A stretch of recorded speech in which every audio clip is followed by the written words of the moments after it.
여러분, 김영석입니다. 사람을 멀리해야 하는 이유는 단 하나입니다. 그 사람이 나를 때렸기 때문이 아니라 그 사람 곁에 있는 동안 내 마음이 천천히 무너졌기 때문입니다. 어떤 사람은 큰 소리로 욕하지 않아도 내 인생에 칼자국을 남깁니다. 그 칼은 되게 손이 아니라 말에 들려 있습니다. 그리고 더 무서운 점은 그 말이 늘 좋은 말처럼 포장되어 나온다는 겁니다. 우리는 흔히 사람을 판단할 때 행동을 봅니다. 하지만 행동은 상황에 따라 바뀝니다. 반면 말버릇은 잘 바뀌지 않습니다. 말버릇은 그 사람이 평소에 세계를 바라보는 방식이고 타인을 대하는 태도이며 자기 안의 결핍이 새어나오는 통로입니다. 그래서 저는 사람을 볼 때 그가 어떤 일을 했는지보다 무심코 어떤 말을 반복하는지를 더 주의 깊게 봅니다. 본성이 못된 사람은 되게 큰 악을 드러내지 않습니다. 대신 아주 작은 독을 매일 조금씩 탔습니다. 그리고 그 독은 관계라는 컵 속에서 서서히 농도를 높입니다. 여러분도 이런 경험이 있으실 겁니다. 오랜만에 누군가를 만나 이야기를 나눴는데 특별히 나쁜 일을 겪은 것도 아닌데 집에 돌아오는 길이 이상하게 무겁습니다. 몸이 피곤한 게 아니라 마음이 피곤합니다. 무엇이 마음을 건드렸는지 딱 집어 말하기도 어렵습니다. 왜냐하면 상대는 분명 좋은 말을 했고 칭찬도 했고 조언도 했기 때문입니다. 그런데도 찝찝합니다. 그 찝찝함이 바로 신호입니다. 말의 겉모양이 아니라 말 속의 태도가 내 마음을 찌른 것입니다. 제가 오늘 여러분께 가장 먼저 말씀드리고 싶은 것은 이것입니다. 본성이 못된 사람은 대놓고 무례하지 않을 때가 많습니다. 대신 칭찬을 가장한 무시를 합니다. 축하를 가장한 내려치기, 관심을 가장한 평가 친절을 가장한 우월감 그들은 칼을 숨기고 다가옵니다. 더 위험합니다. 예를 들어 이런 말입니다. 와, 진짜 대단하다. 듣기엔 좋지요. 그런데 곧바로 이어서 근데 너 원래 그런 거 잘못했잖아. 누가 도와준 거 아니야? 따라옵니다. 혹은 네가 이런 것도 하에 의외다라고 합니다. 여러분, 여기서 핵심은 대단하다가 아닙니다. 핵심은 의외다입니다. 의외라는 말은 무엇을 뜻합니까? 너는 원래 못하는 사람이었는데라는 전제를 깔고 들어오는 말입니다. 겉으로는 웃으며 던지는 말이지만 그 속에는 상대를 원래 아래에 있던 사람으로 규정하는 시선이 들어 있습니다. 축하가 아니라 위치를 정하는 말이죠. 이런 말을 듣고 많은 분들이 이렇게 반응합니다. 아니야, 내가 요즘 열심히 했어. 진짜 밤새워 연습했어. 내가 다 했어. 설명을 늘어놓지요. 그런데 여러분, 저는 여기서 한 가지를 단호하게 말씀드리고 싶습니다. 설명은 당신을 살리지 못합니다. 설명을 길게 할수록 그 사람은 속으로 더 확신합니다. 봐라, 내가 건드리니 흔들린다. 그 사람의 목표는 사실 단순합니다. 여러분의 성취를 인정해 주는 게 아니라 여러분이 성취로 인해 당당해지는 순간을 조금이라도 줄이는 것. 다시 말해 여러분의 기쁨을 온전히 누리지 못하게 만드는 것입니다. 왜 그럴까요?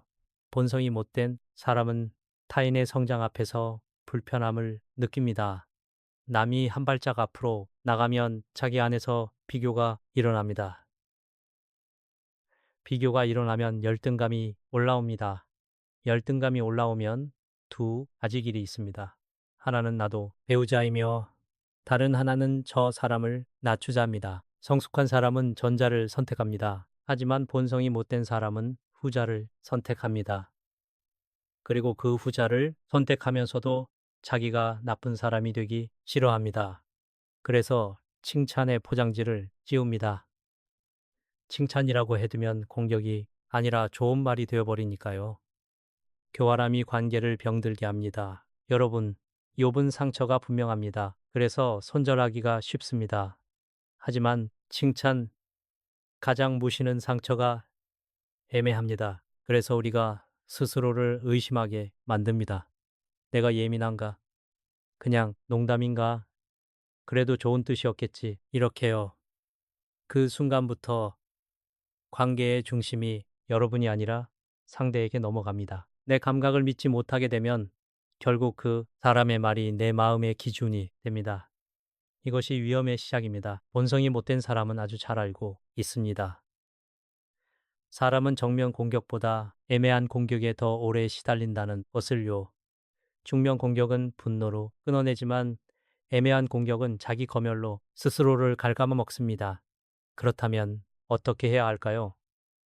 저는 세 가지 원칙만 기억하시라고 말씀드립니다. 첫째, 칭찬인데 마음이 불편하면 그건 칭찬이 아닙니다. 우리는 칭찬을 들으면 마음이 따뜻해져야 합니다. 그런데 칭찬을 들은 후 마음이 오히려 얼어붙고 내가 작아진 느낌이 들고 집에 돌아와 계속 그 말을 곱씹게 된다면 그 말은 이미 칭찬의 기능을 잃었습니다. 말은 기능으로 판단해야 합니다. 상대가 웃었는지가 아니라 내 마음이 어떻게 변했는지로 판단해야 합니다. 둘째 반응은 짧고 단단하게 하십시오. 누가 도와준 거 아니냐? 아니요. 제가 했어요. 여기서 끝입니다. 의외다. 그럴 수도 있죠. 또는 저도 하면 합니다. 이 정도면 충분합니다. 여러분이 길게 설명할수록 대화는 인정받기 위한 재판이 됩니다. 관계에서 재판을 열면 늘지는 쪽은 마음이 열린 사람입니다. 짧게 끊는 것은 무례가 아니라 자존의 기술입니다. 셋째, 그 사람을 마음에 가까운 자리에 두지 마십시오. 멀리 해야 할 사람은 반드시 큰 사건을 일으키는 사람이 아닙니다. 내 기쁨을 축하하지 못하고 축하하는 척하면서 내 자존감을 깎는 사람, 이런 사람을 곁에 두면 내 삶의 빛이 조금씩 줄어듭니다. 겉으로는 별 일이 없는데 마음이 흐려집니다. 이것만큼 손해가 없습니다. 여러분, 진짜 인연은 나를 시험하지 않습니다. 진짜 인연은 네가 웬일이야 라고 말하지 않습니다. 대신 고생했겠다, 멋지다 라고 말합니다. 칭찬 뒤에 꼬리표를 붙이지 않습니다. 나를 원래 부족한 사람으로 규정하지 않습니다. 내 과거를 끌어와 지금의 성취를 깎지 않습니다. 그 사람 앞에서는 내가 당당해집니다. 더 나아가 나도 그 사람을 당당하게 축하해주고 싶어집니다. 인연은 그렇게 서로를 키웁니다. 반대로 본성이 못된 사람은 내 성취를 보며 한 번 더 만져봅니다. 어디가 약한지 찾습니다. 그리고 그 약한 부분을 농담이라는 이름으로 툭 칩니다. 예민해라고 말하면서 사실은 내가 아픈 걸 즐깁니다. 이것은 단순한 말버릇이 아닙니다. 타인을 존중하지 않는 세계관입니다. 타인을 축하할 줄 모르는 사람은 결국 타인을 사랑할 줄도 모릅니다. 사랑은 감탄과 존중에서 시작되는데 그들은 감탄 대신 비교를 하고 존중 대신 평가를 하기 때문입니다. 여러분, 나이가 든다는 것은 관계를 늘리는 기술이 아니라 관계를 고르는 지혜를 배우는 과정입니다. 내 인생의 남은 시간을 누군가의 열등감을 달래주며 쓰기에는 너무 아깝습니다. 내 마음을 깎아 먹는 말 앞에서 참아야 어른이라는 생각을 버리십시오. 참는다고 품격이 생기지 않습니다. 품격은 때로 가려내는 단호함에서 나옵니다. 오늘부터 하나만 실천해 보십시오. 누군가가 웃으며 칭찬을 던졌는데 내 마음이 차가워졌다면 그 자리에서 조용히 결론을 내리십시오. 이 사람은 내 편이 아닐 수도 있겠구나. 그 결론 하나가 여러분을 지켜줍니다. 그리고 그 사람을 대할 때 내 진짜 성취와 내 진짜 꿈은 쉽게 꺼내 보여주지 마십시오. 진짜 박수칠 사람에게만 보여주십시오. 박수 칠 줄 모르는 사람에게 보여주는 순간 그들은 박수 대신 가시를 쥐어줍니다. 여러분의 인생은 귀합니다. 여러분의 마음은 더 귀합니다. 축하를 가장해 내 자존감을 갉아먹는 말 한마디에 흔들리지 마십시오. 그 말은 여러분의 실력이 아니라 그 사람의 마음 상태를 드러낸 것 뿐입니다. 우리는 타인의 독을 해독하느라 지칠 필요가 없습니다. 독이 있는 자는 처음부터 내려놓으면 됩니다. 여러분, 김영석입니다. 관계에서 사람을 가장 지치게 만드는 유형이 있습니다. 그들은 욕하지도 않습니다. 무하게 소리치지도 않습니다. 그런데 이상하게 그 사람과 대화를 하고 나면 마음이 텅 비고 내가 사라진 느낌이 듭니다. 왜 그럴까요? 이유는 단순합니다. 그들은 대화를 마음의 교류로 하지 않고 무대로 합니다. 그리고 그 무대의 주인공은 언제나 자기 자신이어야 합니다. 여러분이 힘든 마음을 털어놓을 때가 있지요. 큰 용기를 내어 말문을 열었는데 상대가 공감해주기는커녕 갑자기 자기 이야기로 방향을 꺾어 버립니다. 아유, 그건 아무것도 아니야. 나는 더 했어. 그 정도로 힘든 거야. 나는 옛날에 말이야. 이 말이 왜 독이 되는지 아십니까?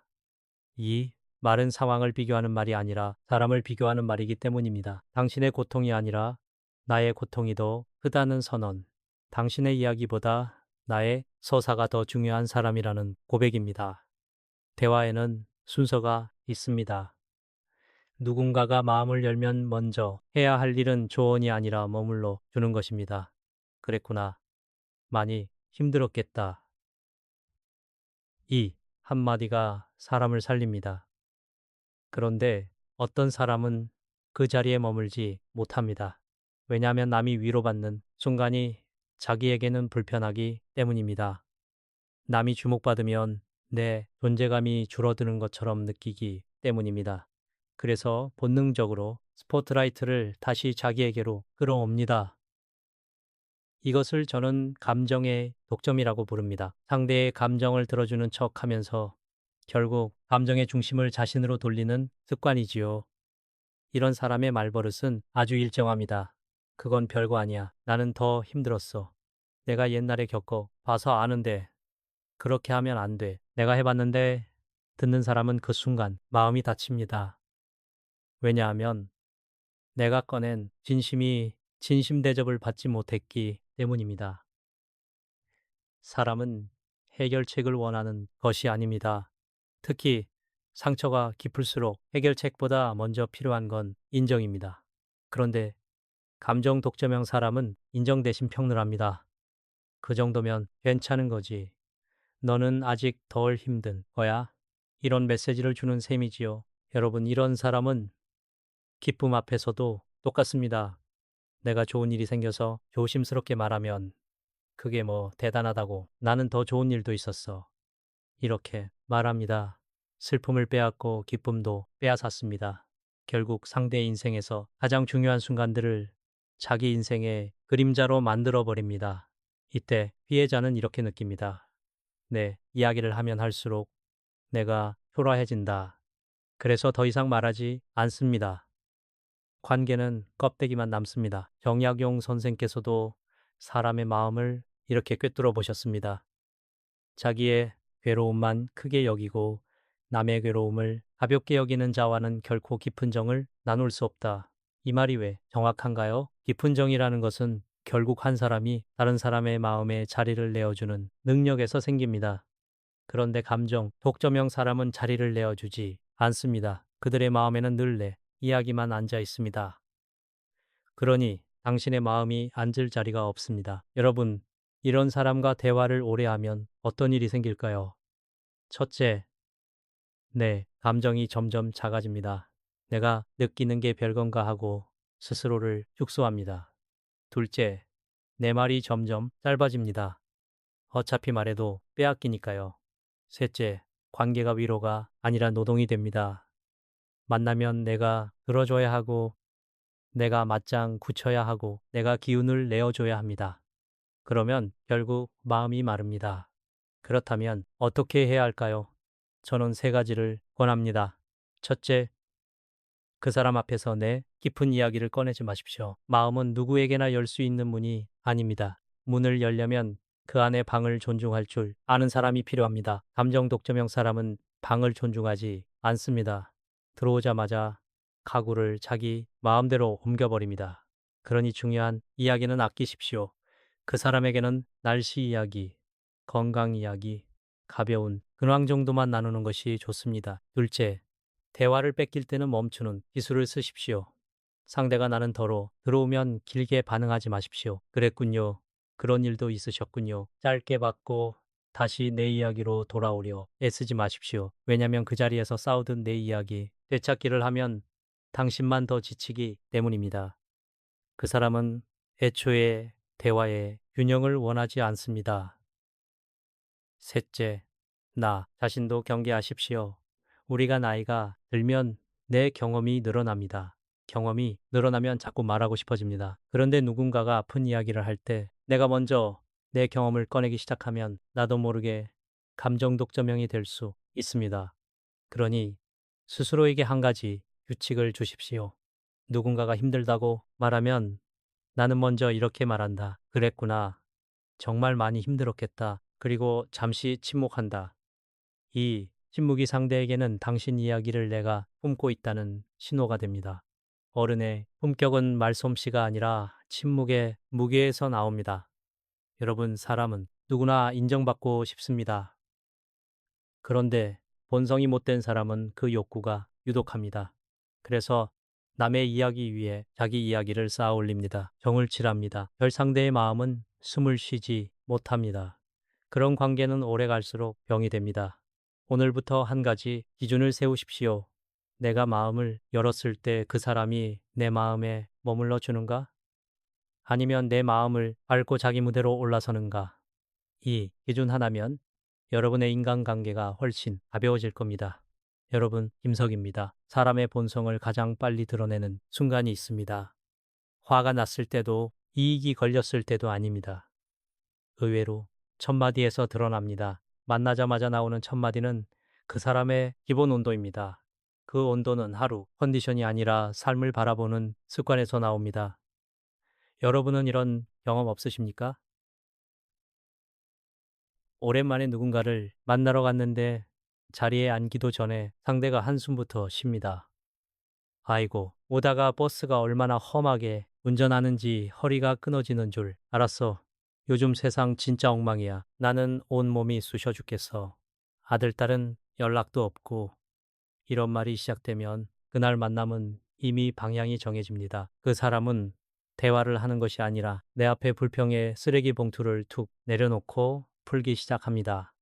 그리고 여러분은 어느새 그 쓰레기를 함께 치우는 사람이 됩니다. 저는 이것을 관계의 온도를 낮추는 불평불만이라고 부릅니다. 친하니까 털어놓을 수 있다고요. 물론입니다. 한두 번은 그럴 수 있습니다. 문제는 상황이 아니라 습관입니다. 만날 때마다 인사처럼 의뢰처럼 불평으로 시작하면 그건 더 이상 하소연이 아닙니다. 상대의 에너지를 빨아들이는 방식이 뜹니다. 여러분, 사람의 기분은 전염됩니다. 웃음도 전염되고 짜증도 전염됩니다. 특히 나이가 들수록 우리는 에너지가 예전 같지 않지요. 그래서 누구와 시간을 보내느냐가 건강과 직결됩니다. 그런데 불평불만이 습관인 사람은 자신이 전염원이라는 걸 모릅니다. 아니, 더 정확히 말하면 모르는 척합니다. 내가 힘들어서 그래. 나도 어쩔 수 없어. 이렇게 말하지요. 하지만 여러분, 힘든 것과 아무에게나 쏟아붓는 것은 다릅니다. 정약용 선생께서 남기신 말 가운데 이런 뜻이 있습니다. 입술이 열리기 전에 마음을 먼저 헤아려라. 말은 내 속이 시원해지는 도구가 아니라 상대의 마음이 상하지 않도록 다루어야 하는 그릇입니다. 불평은 대개 그릇이 아닙니다. 불평은 쏟아붓는 겁니다. 상대가 받아낼 준비가 되어 있는지, 지금 그 자리가 그런 자리인지 조금도 살피지 않습니다.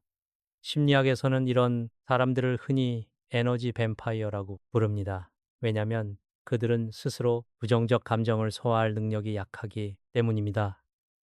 속이 답답하면 스스로 풀어야 하는데 그러지 못합니다. 대신 누군가를 붙잡고 말로 쏟아냅니다. 그리고 상대가 맞장구 치고 위로해주면 잠시 편해집니다. 하지만 그 편안함은 자기 안에서 생긴 것이 아니라 남의 에너지를 빌려온 것입니다. 그러니 만날 때마다 반복됩니다. 여러분이 지치는 이유가 바로 여기에 있습니다. 여러분, 특히 중요한 것은 첫 5초의 법칙입니다. 대화의 첫 마디가 불평으로 시작되면 듣는 사람의 뇌는 즉시 경계 모드로 들어갑니다. 스트레스 호르몬이 올라오고 표정이 굳고 마음이 다치기 시작합니다. 상대는 그냥 습관이라고 하지만 여러분의 몸은 이미 반응합니다. 그래서 집에 돌아오면 머리가 아프고 어깨가 무겁고 괜히 기운이 빠집니다. 말이란 그렇게 몸을 건드립니다. 더 큰 문제는 이런 사람과 오래 지내면 여러분도 모르게 세상을 부정적으로 보는 습관이 없는 겁니다. 처음엔 그래도 난 괜찮아 하고 버팁니다. 그런데 한 달, 두 달, 1년이 지나면 나도 모르게 입에서 비슷한 말이 나오기 시작합니다. 요즘 세상 참 사람들이 왜 이렇게 나도 몸이 여러분의 삶에 온도가 내려갑니다. 불평은 전염병입니다. 가까이 할수록 없습니다. 그렇다면 어떻게 해야 할까요? 저는 현실적인 세 가지 방법을 말씀드리겠습니다. 첫째, 불평이 시작되면 대화의 방향을 즉시 바꾸십시오. 상대가 아이고 몸이로 시작하면 병원은 다녀오셨어요. 검사 한번 해보시는 게 낫겠네요. 이렇게 해결 놓으십시오. 왜냐하면 불평을 오래 들어주면 상대는 그 자리를 감정 배출구로 확정해 버립니다. 여러분은 친구가 아니라 쓰레기통이 됩니다. 그러니 초기에 방향을 잡아야 합니다. 둘째, 공감과 흡수를 구분하십시오. 공감은 그랬구나, 힘들겠다라고 말해주는 것입니다. 하지만 흡수는 상대 우울 내 몸 안으로 들여오는 것입니다. 공감은 잠깐이면 충분합니다. 아이고, 힘드셨겠네요. 그리고 곧바로 그래도 오늘은 얼굴 보니 좋네요. 우리 기분 좀 풀어 봐요. 이렇게 선을 그으십시오. 선을 긋는 것이 냉정함이 아닙니다. 관계를 오래 가게 만드는 건강한 기술입니다. 셋째, 거리를 두는 용기를 가지십시오. 만날 때마다 불평만 쏟아내고 여러분이 지쳐도 바뀌지 않는다면 그건 성격이 아니라 습관, 더 깊게는 삶의 태도입니다. 그 태도를 여러분이 고칠 수는 없습니다. 여러분이 할 수 있는 것은 내 에너지를 지키는 것뿐입니다. 만남의 횟수를 줄이고 시간도 짧게 잡고 필요하면 오늘은 좀 피곤해서 올해는 못 있어 라고 말하는 단호함이 필요합니다. 여러분, 나이가 든다는 것은 참고 견디는 능력을 자랑하는 일이 아닙니다. 내 마음의 평화를 지키는 지혜를 키우는 일입니다. 불평을 늘어놓는 사람이 사람이라고 단정할 필요는 없습니다. 다만 그 사람이 내 삶을 따뜻하게 만들지 못한다면 그건 내가 가까이 할 인연이 아니라는 뜻입니다. 그리고 우리 자신도 돌아봐야 합니다. 나도 모르게 만남의 첫마디가 아프다, 힘들다, 짜증난다로 시작하지는 않는지 말입니다. 아무리 몸이 고단하고 삶이 팍팍해도 귀한 인연을 만난 자리에서는 이렇게 말해 보십시오. 오늘 얼굴 보니 좋네요. 덕분에 기운이 납니다. 그 첫마디 하나가 상대 하루를 밝히고 결국 내 삶까지 밝힙니다. 말은 내 마음을 먼저 바꿉니다. 그래서 말이 곧 인생입니다. 여러분, 불평이 습관인 사람 곁에 오래 머물지 마십시오. 그 우울한 기운에 여러분의 남은 시간을 저당 잡히지 마십시오. 관계는 의무가 아닙니다. 관계는 서로의 삶을 살리는 온기여야 합니다. 여러분, 김영석입니다. 사람 사이에서 상처가 깊어지는 순간은 되게 큰 사건이 아닙니다. 말을 끊는 순간입니다. 누군가가 용기 내어 속마음을 꺼내고 있을 때 상대가 그 말을 딱 잘라버리며 이렇게 말합니다. 그건 아니지. 네가 틀렸어. 내가 말이 맞아. 여러분, 이 한마디는 단순한 의견 표현이 아닙니다. 상대의 마음을 중간에서 끊어버리는 폭력입니다. 대화는 정보교환이 아닙니다. 특히 가족이나 가까운 사람 사이의 대화는 정답 맞히기가 아니라 마음의 이동입니다. 내가 지금 어떤 마음인지, 왜 그렇게 느끼는지, 그걸 조심스럽게 건네는 과정이죠. 그런데 상대가 말을 끊는다는 건 무엇을 뜻합니까? 내 마음은 끝까지 들을 가치가 없다. 내 판단이 너보다 위다. 이런 메시지를 숨겨서 보내는 겁니다. 말을 끊는 사람은 흔히 이렇게 착각합니다. 나는 옳은 소리를 해주는 거야. 내가 바로 잡아줘야 해. 하지만 여러분, 옳은 소리는 태도와 함께 전달됩니다. 태도가 틀리면 옳은 말도 칼이 됩니다. 내용이 맞아도 전달이 폭력이면 상대는 상처를 받습니다. 그리고 상처받은 마음은 어떤 정답도 받아들이지 않습니다. 이런 유형의 말버릇을 저는 공감을 차단하는 말끊기라고 부릅니다. 이들은 상대가 말하는 도중에도 이미 결론을 내리고 있습니다.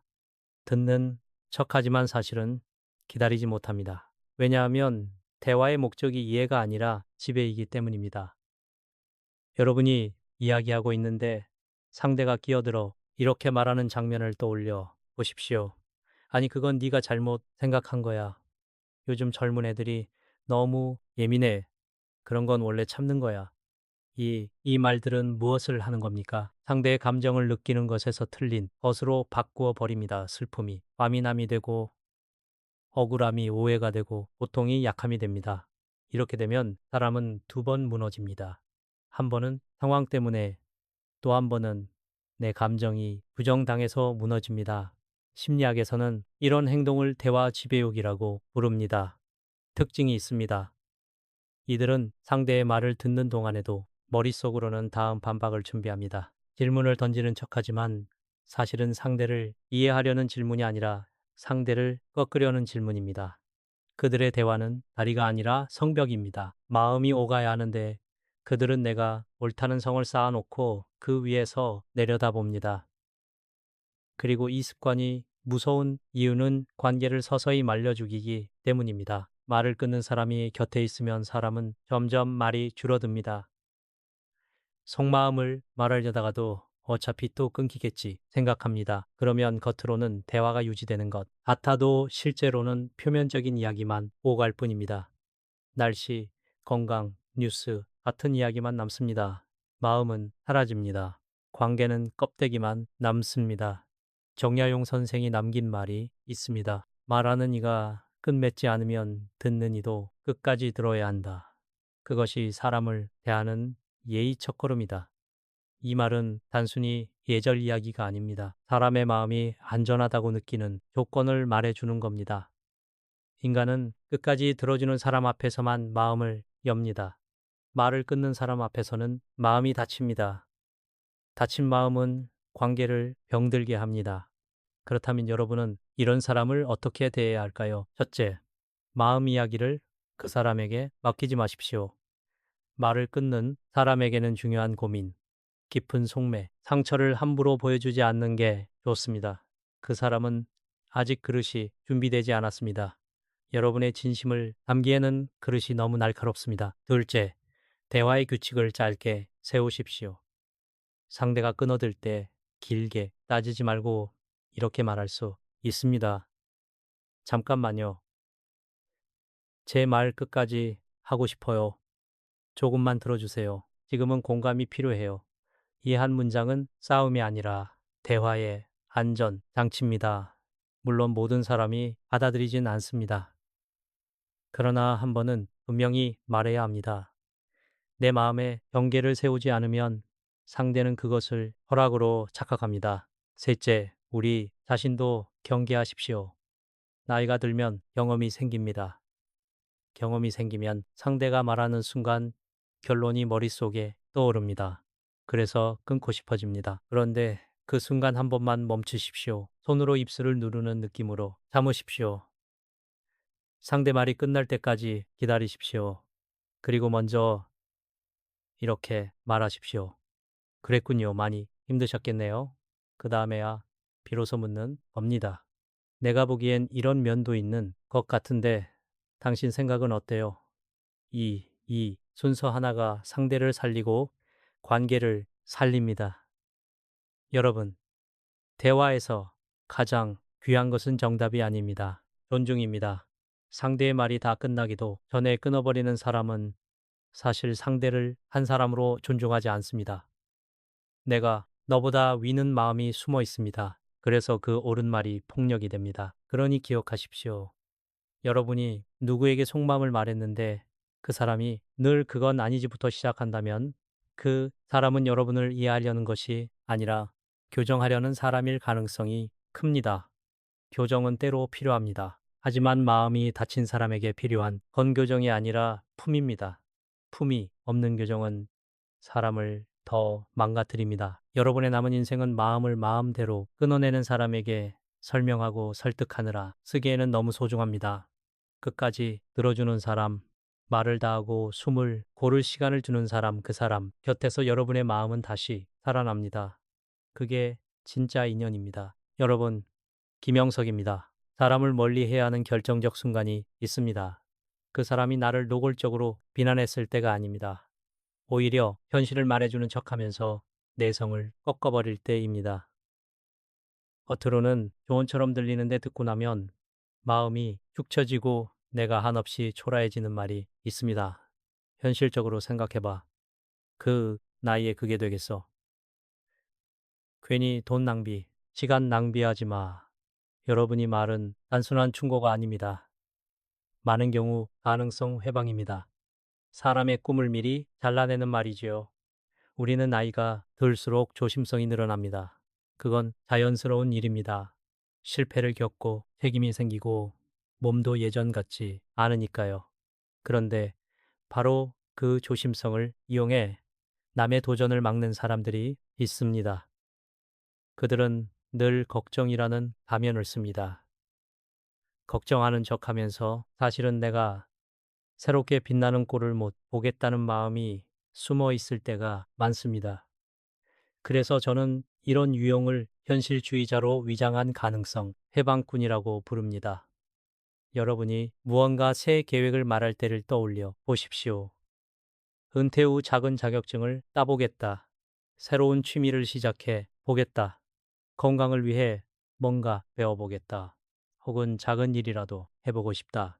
이런 말은 사실 허풍이 아니라 살아있음의 증거입니다. 사람은 계획이 있을 때 눈빛이 살아납니다.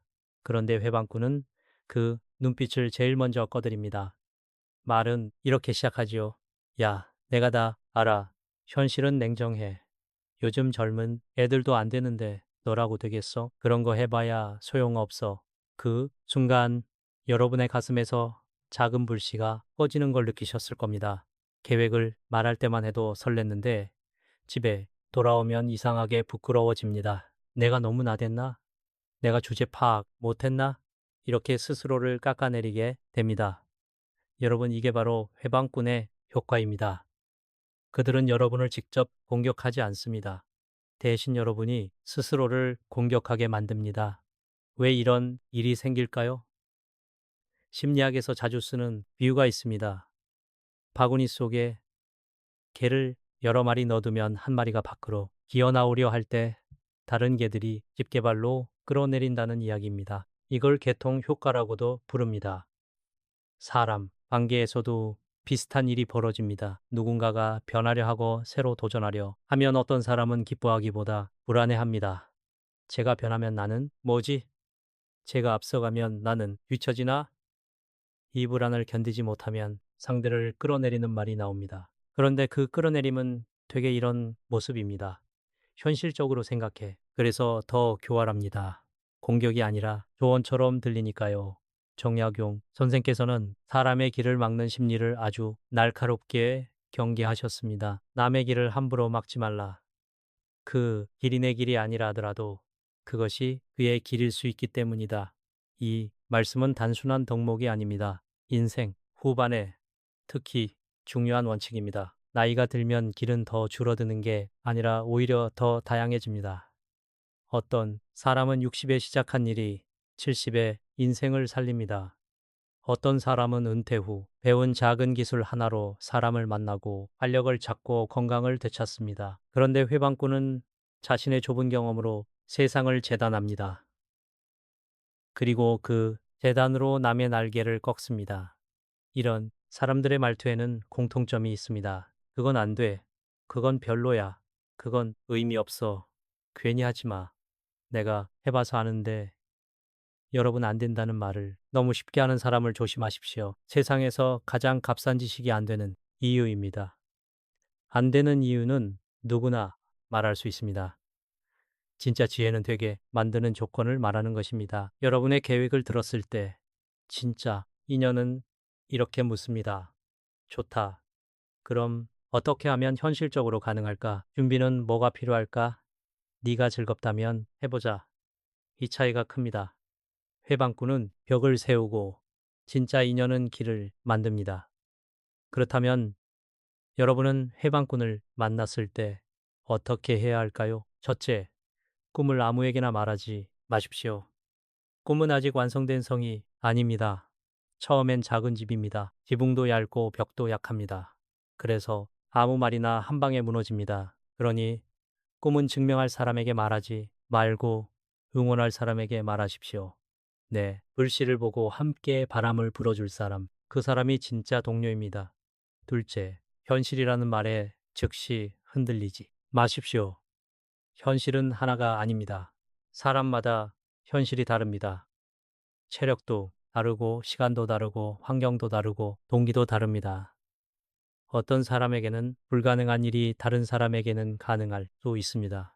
그런데 회방꾼은 자기 현실을 여러분에게 덮어씌웁니다. 이때 속으로 이렇게 말하십시오. 그건 내 한계지, 내 한계가 아니다.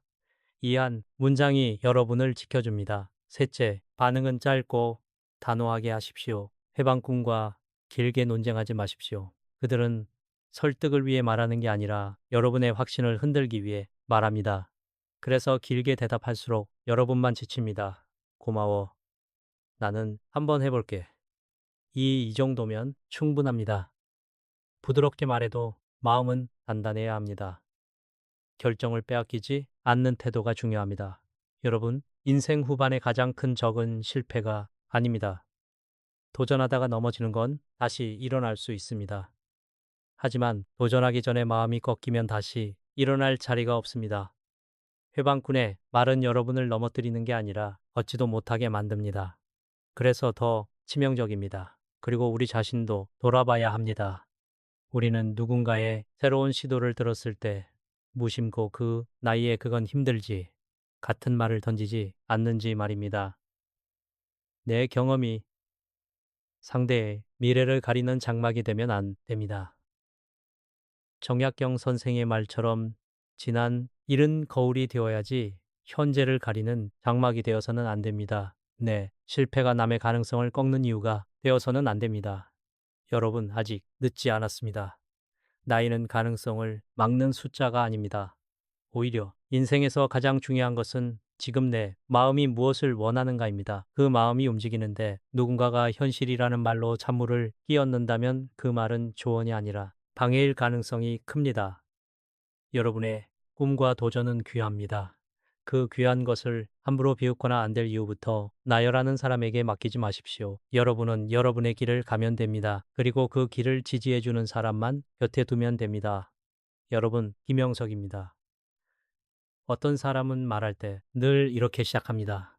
내가 해봐서 아는데 내 말 들어 절대 하지 마. 그거 하면 큰일 나. 겉으로는 경험해서 운한 조언처럼 들립니다. 그런데 그 말을 듣고 나면 마음이 움츠러들고 하고 싶던 일도 겁이 나서 접게 됩니다. 여러분, 이것은 조언이 아니라 압박입니다. 더 정확히 말하면 조언을 가장한 통제입니다. 사람을 해치는 말은 욕설만이 아닙니다. 오히려 너를 위해서라는 말로 포장된 압박이 더 오래 남습니다. 왜냐하면 그 말은 나를 공격하는 것이 아니라 내 선택권을 빼앗기 때문입니다. 내가 해봐서 아는데라는 말은 어떤 의미입니까? 간단합니다. 나는 너보다 위에 있다. 나는 경험이 있고 너는 모른다. 그러니 너는 내 말을 따라야 한다. 이 구조가 깔려 있습니다. 여러분, 경험은 귀한 것입니다. 하지만 경험이 귀하다고 해서 그 경험이 곧바로 정답이 되지는 않습니다. 사람마다 체질이 다르고 환경이 다르고 시대가 다릅니다. 네, 경험은 어디까지나 나의 과거입니다. 그런데 어떤 사람은 그 과거를 의미로 타인의 현재와 미래를 막아 버립니다. 그게 바로 본성이 못된 조언의 형태입니다. 이런 유형의 말버릇을 저는 조언을 가장한 압박이라고 부릅니다. 특징은 세 가지입니다. 첫째, 말이 늘 단정적입니다. 무조건 하지 마. 절대 안 돼. 그건 끝장이야. 조언은 원래 선택지를 열어줘야 합니다. 그런데 압박은 선택지를 닫아버립니다. 선택지를 닫는 말은 조언이 아니라 통제입니다. 둘째, 근거가 내 경험 하나입니다. 내가 해봤어. 나는 겪어봤어. 그런데 여러분, 내가 겪어본 세계가 세상의 전부입니까? 어떤 사람은 수영이 안 맞을 수 있습니다. 무릎이 아플 수도 있습니다. 하지만 다른 사람에게는 수영이 최고의 재활이 되기도 합니다. 내 경험은 내 몸과 내 상황에서 나온 결과입니다. 그걸 모든 사람에게 일반화하면 그건 지혜가 아니라 오만입니다. 셋째, 말끝이 은근히 상대를 겁줍니다. 그러다 친다. 괜히 돈만 날려 나중에 후회한다. 이 겁주는 말은 상대의 심장을 쪼그라들게 합니다. 사람은 겁을 먹으면 도전하지 못합니다. 그리고 도전을 멈춘 사람은 시간이 지나면 이렇게 말합니다. 나도 해볼 걸. 그런데 그 후에는 말해준 사람이 책임져 주지 않습니다. 결국 여러분만 손해입니다. 왜 이런 사람들은 이렇게 말할까요? 정말 여러분을 걱정해서일까요? 물론 걱정이 섞인 경우도 있습니다. 하지만 문제가 되는 경우는 따로 있습니다. 많은 경우 그 밑바닥에는 이런 심리가 숨어 있습니다. 나는 실패했는데 네가 성공하면 어떡하지? 나는 안 하는데 너만 하면 내가 초라해지잖아. 그래서 상대의 가능성을 미리 꺾어버립니다. 이것을 심리학에서는 권위적 투사라고 부르기도 합니다. 자신의 두려움과 한계를 상대에게 투사해 상대도 같은 한계 속에 가두려는 것입니다. 정약용 선생께서는 유배지에서 수많은 글을 남기며 이런 뜻을 전하셨습니다. 지난 일은 거울이 돼야지 현재를 가리는 장막이 되어서는 안 된다. 이 말은 정말 중요한 가르침입니다. 과거의 실패는 나를 조심하게 만들 수는 있어도 타인의 미래를 가릴 권리는 없습니다. 그런데 압박형 조언자는 자신의 실패를 경험이라는 이름으로 포장해 남의 길 앞에 장벽을 세웁니다. 여러분이 혹시 이런 경험이 있지요? 새로운 취미를 시작해보려 할 때, 건강을 위해 운동을 해보려 할 때, 작은 공부를 해보려 할 때 누군가가 이렇게 말합니다. 내가 해봤는데 별거 없어. 그거 하면 손해야. 그건 나이 들어서 하면 더 아파. 이 말을 듣고 겁이 나서 접어 버립니다. 그러면 무엇이 남습니까? 안전함이 남는 게 아닙니다. 가능했던 즐거움이 사라집니다. 나의 하루가 좁아집니다. 그리고 시간은 계속합니다. 여러분, 인생 후반에 가장 큰 손실은 돈이 아니라 가능성의 소멸입니다. 그럼 이런 사람을 만났을 때 어떻게 해야 할까요? 첫째, 그 사람의 말에서 압박을 분리해 내십시오. 절대 하지 말라는 말 속에는 사실 이런 정보가 있을 수 있습니다. 내 경우에는 힘들었다. 그 정도입니다. 그러니 이렇게 번역하십시오. 당신은 힘들었구나. 하지만 나는 다를 수 있다. 이 번역이 여러분을 지켜줍니다. 둘째, 대답은 짧게. 선택권은 내 손에 주십시오. 고마워요. 참고할게요. 나는 내 속도로 한번 알아볼게요. 이 정도면 충분합니다. 여기서 설득하려 들지 마십시오. 압박형 조언자는 토론을 통해 결론을 내는 사람이 아니라 결론을 이미 정해놓고 밀어붙이는 사람입니다. 길게 말할수록 여러분만 흔들립니다. 셋째, 검증은 사람이 아니라 현장에서 하십시오. 누군가가 수영은 안 되라고 말하면 한번 체험 수업을 들어 보십시오. 그건 돈 낭비야라고 말하면 작은 비용으로 시작해 보십시오. 압박형 조언자는 대개 가능성을 막는 데는 열심이지만 검증에는 관심이 없습니다. 그래서 여러분이 직접 확인해야 합니다. 작은 실험이 가장 안전한 길입니다. 그리고 여러분, 우리 자신도 조심해야 합니다. 나도 모르게 누군가에게 내가 해봐서 아는 대로 시작하고 있지는 않은지 말입니다. 조언의 품격은 내 경험을 말아있지 않습니다. 상대의 선택권을 존중하되 있습니다. 진짜 어른은 이렇게 말합니다.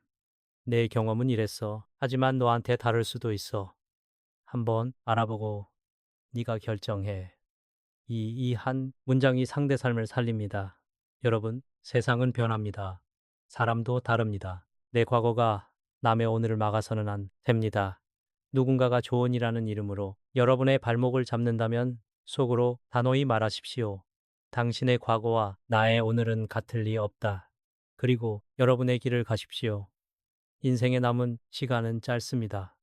그런데 그 짧은 시간을 남의 두려움을 대신 떠안며 살 수는 없습니다. 여러분이 하고 싶은 거, 배우고 싶은 거, 움직이고 싶은 것을 지키십시오. 그것이 곧 여러분의 생명력입니다. 생명력을 꺾는 말이 반복된다면 그 말은 조언이 아니라 본성이 만들어낸 압박입니다. 가까이 둘 이유가 없습니다. 여러분, 김영석입니다. 사람 사이에서 가장 교활한 폭력이 있습니다. 주먹이 아니라 말로 때리는 폭력입니다. 그런데 그 말은 늘 이런 가면을 쓰고 나옵니다. 원래 솔직해. 나 뒤끝 없어. 난 거짓말 못해. 이 말을 듣는 순간 많은 분들이 속으로 이렇게 생각합니다. 아, 성격이 직설적인가 보다. 그래서 참고 넘어갑니다. 하지만 여러분, 저는 단호히 말씀드리고 싶습니다. 솔직함은 무례의 면죄부가 아닙니다. 뒤끝이 없다는 말은 품격이 아니라 때로는 이기심의 선언입니다. 이런 유형의 말을 저는 무례함을 솔직함으로 포장하는 이기심이라고 부릅니다. 특징은 간단합니다. 사람들 앞에서 아시친 말을 던져 상대를 난처하게 만들고 나중에 이렇게 덧붙입니다. 서운해하지 마. 나 뒤끝 없어. 이 말의 진짜 뜻은 무엇일까요? 내가 너를 상처도 너는 화내지 마. 내가 칼을 휘둘러도 너는 아파하지 마. 이런 구조입니다. 여러분, 상처에는 뒤끝이 남습니다. 칼을 맞으면 흉터가 남듯 말에 맞으면 마음에 흉터가 남습니다. 그런데 가해자는 말합니다. 난 뒤끝 없어. 물론 뒤끝이 없겠지요. 칼을 휘두른 사람은 손이 가볍습니다. 허공을 가한 것 뿐이니까요. 하지만 맞은 사람은 다릅니다. 상처는 남습니다. 그 상처를 예민함으로 몰아붙이는 것이 바로 이 유형의 잔인함입니다. 예를 들어 보겠습니다. 모임에 갔는데 새 옷을 입고 나온 사람에게 이렇게 말합니다. 너 그 옷은 좀 아니다. 너무 화려해. 얼굴이 더 나이 들어 보여. 사람들 다 듣는 자리에서 말이지요. 그리고는 웃으며 한마디 더 합니다. 난 솔직한 거 알잖아. 여러분, 이건 솔직함이 아니라 공개 망신입니다. 조언이 아니라 권력 과시입니다. 내가 너를 평가할 수 있는 위치에 있다는 걸 보여주는 행동이지요. 공자는 얘가 아니면 말하지 말라고 했습니다. 말에는 기준이 있어야 합니다. 기준은 진실 여부가 아니라 상대의 마음을 살리는가입니다. 진실이라도 사람을 죽이면 칼입니다. 진실이라도 사람을 망신 주면 폭력입니다. 그런데 솔직함을 내세우는 사람은 이 기준이 없습니다. 오직 자신의 감정 배출만 있습니다. 내가 하고 싶은 말 했으니 시원하다. 그게 끝입니다. 그 시원함의 대가를 상대가 치르는 구조입니다. 정약용 선생께서도 말의 품격을 이렇게 말씀하셨습니다. 말을 할 때는 상대의 마음을 먼저 헤아려야 하니 내 입이 시원한 것보다 상대의 귀가 평안한 것이 먼저. 이 말은 인간관계의 핵심을 찌릅니다. 품격은 할 말 다 하는 용기가 아니라 해야 할 말과 하지 말아야 할 말을 가리는 절제에서 나옵니다. 참는 것이 약함이 아닙니다. 오히려 참는 것이 강함입니다. 그런데 무례를 솔직함으로 포장하는 사람은 더 교활합니다. 그들은 미리 이렇게 말해둡니다. 나 뒤끝 없어. 이 말은 상대를 두 겹으로 묶습니다. 첫째, 상처받아도 말하지 말라는 묶음. 둘째, 상처받았다고 말하면 예민한 사람으로 만들겠다는 묶음. 그래서 피해자는 침묵합니다. 침묵하면 어떻게 될까요? 그 사람은 더 대담해집니다. 봐라. 이 정도 말해도 괜찮네. 그리고 다음엔 더 센 말을 합니다. 결국 여러분의 마음은 너덜너덜해집니다. 심리학에서는 이런 유형을 공감 면역 혹은 미성숙한 방어 기제로 보기도 합니다. 자신의 공격성을 직설적 성격으로 포장해 책임을 회피하는 것이지요. 그리고 동시에 상대의 분노를 차단합니다. 책임을 지지 않으려는 아주 이기적인 방식입니다. 그렇다면 여러분은 이런 사람을 만났을 때 어떻게 해야 합니까? 저는 세 가지를 권합니다. 첫째, 그 말은 상처였다는 사실을 짧고 분명하게 말하십시오. 우리는 너무 자주 좋게 넘어가자로 스스로를 속입니다. 하지만 반복되는 무례는 관계를 망칩니다. 그러니 차분히 말하십시오. 당신은 뒤끝이 없을지 몰라도 나는 상처가 남았습니다. 이 문장은 공격이 아닙니다. 사실을 말하는 겁니다. 무례한 사람은 대개 상대가 침묵할 때만 강합니다. 상대가 차분히 경계를 세우면 주춤합니다. 둘째, 공개적인 자리에선 즉시 선을 그으십시오. 사람들 앞에서 망신을 주는 말이 나오면 웃으며 넘기지 마십시오. 웃으면 허락이 됩니다. 이럴 때는 담담하게 이렇게 말할 수 있습니다. 그 말은 지금 여기서 듣기 불편하네요. 짧고 조용히, 그러나 단호하게 이 한마디가 여러분의 품격을 지켜줍니다. 셋째, 변하지 않으면 거리를 두십시오. 한 번 말해도 바뀌지 않고 오히려 왜 예민의 농담도 못 바다로 나온다면 그 사람은 배려할 마음이 없는 겁니다. 그 사람은 여러분을 존중하지 않습니다. 그런 인연을 붙잡고 정이라는 이름으로 참아줄 이유가 없습니다. 인연은 참는다고 깊어지지 않습니다. 존중이 있을 때만 깊어집니다. 여러분, 솔직함은 따뜻해야 합니다. 솔직함은 상대를 살리기 위해 진실을 전하는 것입니다. 하지만 무례한 솔직함은 상대를 깎아내리기 위해 진실을 휘두르는 것입니다. 같은 진실이라도 목적이 다릅니다. 목적이 다르면 그것은 다른 행위입니다. 전자는 약이고 후자는 독입니다. 그리고 우리 자신도 돌아보십시오. 혹시나도 모르게 난 솔직해서 그래라는 말로 누군가를 찌르고 있지는 않은지 말입니다. 말이란 한 번 던지면 주워 담을 수 없습니다. 가나움 상대의 마음에 꽂힌 대못은 쉽게 빠지지 않습니다. 진짜 품격은 하고 싶은 말이 떠올랐을 때 그 말이 상대의 마음에 어떤 화장을 만들지 한 번 더 생각하는 능력입니다. 여러분, 오늘 이후로 누군가가 무례한 말을 던지거나 뒤끝 없으라고 말한다면 속으로 이렇게 정리하십시오. 저 사람은 뒤끝이 없는 게 아니라 남의 상처를 책임질 마음이 없는 것이다. 이렇게 보는 순간 여러분은 더 이상 그 말에 휘둘리지 않습니다. 그리고 그 사람과의 거리를 지킬 힘이 생깁니다. 여러분의 마음은 귀합니다. 그 마음을 함부로 긁어놓고도 솔직함이라는 말로 도망치는 사람에게 내 인생의 자리를 내주지 마십시오. 여러분, 김영석입니다. 사람을 가려낸다는 것은 누군가를 미워하자는 말이 아닙니다.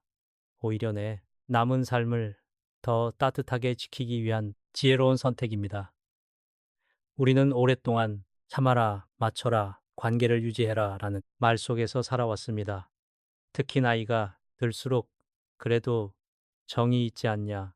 이 나이에 사람 잃으면 안 된다라는 말에 더 쉽게 묶입니다. 그런데 여러분, 저는 단호히 말씀드리고 싶습니다. 네, 마음의 평화를 깨뜨리면서까지 지켜야 할 인연은 없습니다. 오늘 우리는 본성이 못된 사람이 습관처럼 내뱉는 말의 형태를 따라가며 사람의 속을 들여다봤습니다. 중요한 건 내용 하나하나를 외우는 게 아닙니다. 핵심은 패턴입니다. 그들의 말에는 공통된 결이 있습니다. 남을 축하하는 듯하면서 깎아내리고 남의 슬픔을 듣는 듯하면서 빼앗고 만남의 첫마디로 관계의 온도를 떨어뜨리고 대화의 흐름을 끊어 상대의 마음을 막아버리고 현실이라는 이름으로 가능성을 꺾고 경험이라는 이름으로 선택권을 빼앗 솔직함이라는 이름으로 상처를 던집니다. 모두 다르게 보이지만 우리는 타인을 존중하지 않는 마음입니다. 정약용 선생의 가르침은 결국 한 문장으로 모입니다. 사람을 대하는 태도는 곧 그 사람의 덕이며 말은 덕이 겉모습입니다. 말이 거칠고 교묘하면 덕도 그만큼 흔들립니다.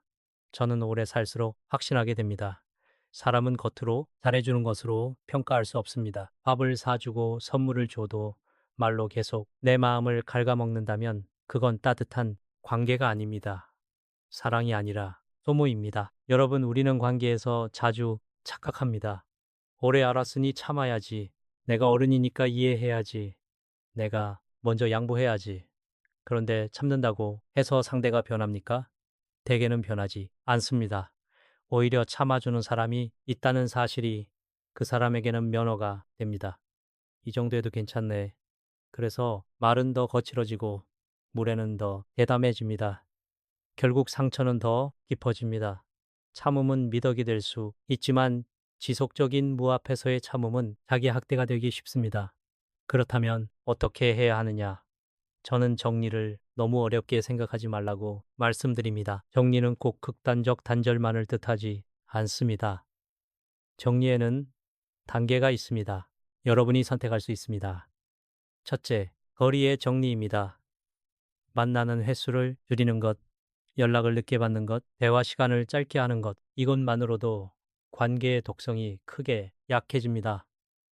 가까울수록 상처가 깊어지니 거리를 조절하는 것부터 시작하면 됩니다. 둘째, 주제, 정리입니다. 그 사람에게 내 중요한 이야기, 내 꿈, 내 약정, 내 가족, 문제를 꺼내지 않는 것, 날씨, 건강, 가벼운 근황 정도만 나누는 것. 사람은 자신을 지켜야 합니다. 진심은 아무에게나 주면 안 됩니다. 특히 말로 찌르는 사람에게 진심을 주면 그 진심이 약점이 됩니다. 셋째, 경계의 정리입니다. 불편한 말이 나올 때 짧고 단호하게 선을 긋는 것. 그 말은 불편하네요. 그건 지금 듣기 힘듭니다. 제 선택은 제가 하겠습니다. 이런 문장은 싸움을 키우는 말이 아니라 관계를 건강하게 만드는 말입니다. 경계가 없는 관계는 결국 한쪽이 무너집니다. 넷째, 인연의 정리입니다. 방할 말을 해도 바뀌지 않고 경계를 세워도 비웃고 반복적으로 상처를 준다면 그때는 더 분명한 선택이 필요합니다. 관계는 두 사람이 함께 지키는 것입니다. 한 사람이 계속 무너뜨리면 그 관계는 이미 한쪽만의 노력으로 유지되는 불균형입니다. 불균형은 오래 갈수록 여러분만 병들게 합니다. 여러분, 저는 나이가 들수록 가장 중요한 능력은 사람을 이해하는 능력과 함께 사람을 가릴 줄 아는 능력이라고 생각합니다. 이해는 넓혀주지만 가림은 지켜줍니다. 이해만 있고 가림이 없으면 결국 여러분의 마음은 누구에게나 열려 있다가 누구에게나 닫힙니다. 가림은 차가움이 아니라 자기 보호입니다. 그리고 꼭 하나 더 말씀드리고 싶은 것이 있습니다. 우리가 멀리 해야 할 말버릇을 가진 사람이 주변에 있다는 사실은 우리가 더 잘못해서가 아닙니다. 인생에는 누구에게나 그런 사람이 스쳐 지나갑니다. 문제는 그 사람 때문에 내가 나를 잃는 것입니다. 여러분의 인생을 빛나게 하는 사람은 여러분이 말하지 않아도 마음을 알아줍니다. 여러분의 인생을 흐리게 하는 사람은 여러분이 말해도 마음을 밟습니다. 이 차이를 알아차리는 순간 여러분의 관계는 달라집니다. 오늘부터 아주 작은 실천 하나만 하십시오. 사람을 만났을 때 그 사람이 어떤 말을 했는지보다 내 마음이 어떤 상태가 되었는지를 관찰하십시오. 만나고 난 뒤 마음이 따뜻해지는 사람, 숨이 편해지는 사람, 나답게 말할 수 있는 사람, 그런 사람 곁에 시간을 더 쓰십시오. 반대로 만나고 난 뒤 마음이 무거워지는 사람, 이상하게 자존감이 내려가는 사람, 괜히 내가 초라해지는 사람, 그런 사람 곁에서는 시간을 아끼십시오. 우리의 시간은 한정되어 있습니다. 정약용 선생은 오래 산다는 것을 많이 겪는 것이 아니라 많이 이해하는 것이라고 보셨습니다. 저는 여기에 한 문장을 덧붙이고 싶습니다. 많이 이해한다는 것은 더 좋은 인연을 선택할 줄 아는 눈이 생긴다는 뜻이라고 말입니다. 우리는 무조건 품어주는 사람이 되기 위해서 하는 것이 아닙니다. 내 마음을 지키며 내 삶을 따뜻하게 채우기 위해서 하는 것입니다. 여러분, 이제는 타인의 무리한 말에 밤잠 설치지 마십시오. 내가 잘못했나 하고 스스로를 깎아내리지 마십시오. 그건 여러분의 문제가 아니라 그 사람의 품격의 문제일 때가 많습니다. 여러분은 충분히 귀합니다. 여러분의 남은 시간은 충분히 소중합니다. 그 귀한 시간으로 여러분을 축하해주는 사람들, 여러분의 슬픔에 머물러주는 사람들, 여러분의 가능성을 응원해주는 사람들로 곁을 채우십시오. 오늘의 한 문장으로 마무리하겠습니다. 인연은 늘리는 것이 아니라 가려서 남기는 것입니다. 그것이 어른의 지혜이고 남은 인생을 평안하게 만드는 길입니다. 어느 날 평생 싫은 소리 한 번 못하고 늘 웃는 얼굴로 사람들을 맞춰주던 분이 제 앞에서 눈물을 글썽했었습니다. 제가 밥도 사고 먼저 연락하고 남들 기분 상할까 받아 맞춰줬는데 정작 힘들 땐 제 곁에 아무도 없더라고요. 너무 바보같이 살았나 봐요. 그 말이 끝나기도 전에 저는 그분의 마음을 알아버렸습니다. 여러분도 아마 비슷한 경험이 있으실 겁니다. 착하게 살려고 했었는데 어느 순간 사람들 사이에서 내가 고마운 사람이 아니라 편한 사람, 더 정확히는 만만한 사람이 되어 있는 느낌. 그 허무함이 우리를 늦은 밤까지 붙잡아 흔들지요. 인간, 관계에는 냉혹한 역설이 숨어 있습니다. 내가 관계를 지키려고 칭찬하고 양보하는 순간 상대는 나를 위한 사람이 아니라 계속 써도 되는 사람으로 분류해버릴 때가 많습니다. 배려가 사랑이고 덕이라고 믿었는데 그 배려가 내 인복을 말려버리는 것입니다. 그래서 저는 인간 관계를 이렇게 정의하고 합니다. 사람은 잘해준 만큼 곁에 남는 게 아니라 존중받는 만큼 곁에 남는다. 여기서 말하는 존중은 돈이나 선물 같은 것이 아닙니다. 상대의 마음을 정확히 읽어주는 태도, 그게 존중입니다. 그럼 진짜 인복이 좋은 사람은 무엇이 다를까요? 저는 한 가지 장면에서 그 답을 봅니다. 모임에 가면 꼭 한 명씩 자랑하는 사람이 있습니다. 자식이 직장에 들어갔다. 집값이 올랐다. 사업이 잘 됐다.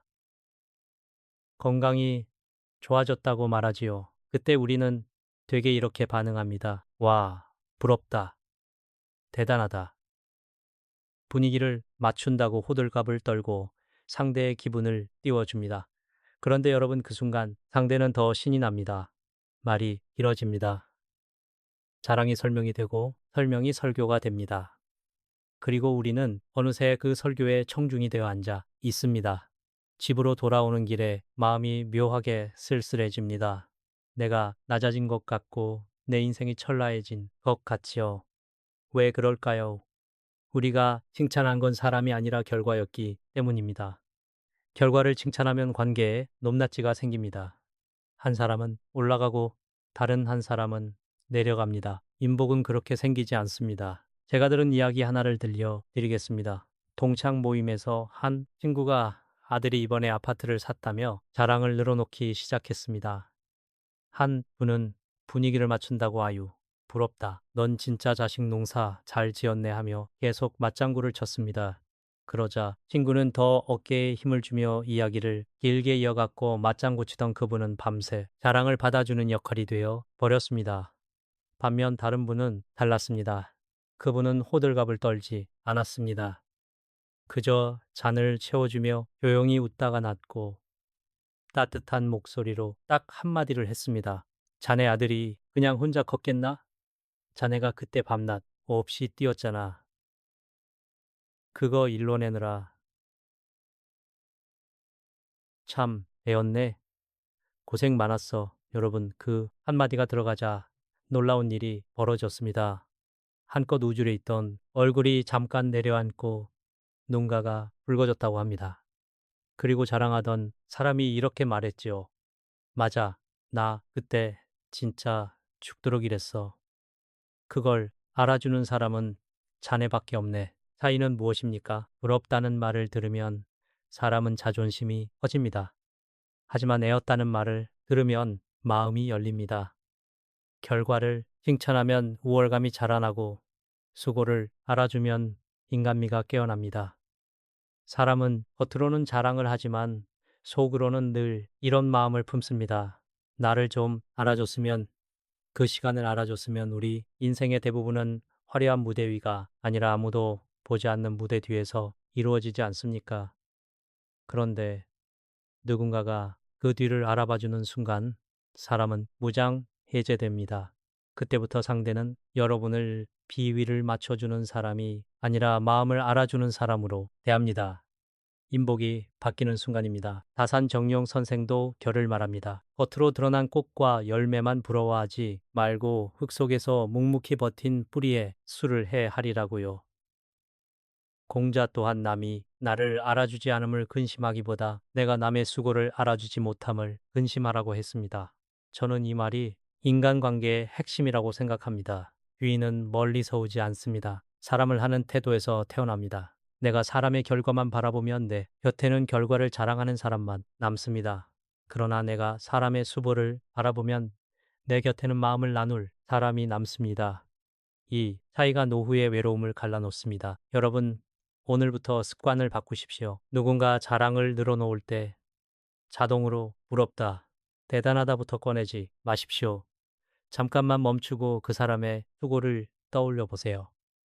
그 사람이 어떤 책임을 감당했는지, 어떤 밤을 버텼는지, 어떤 마음으로 그 시간을 지나왔는지요.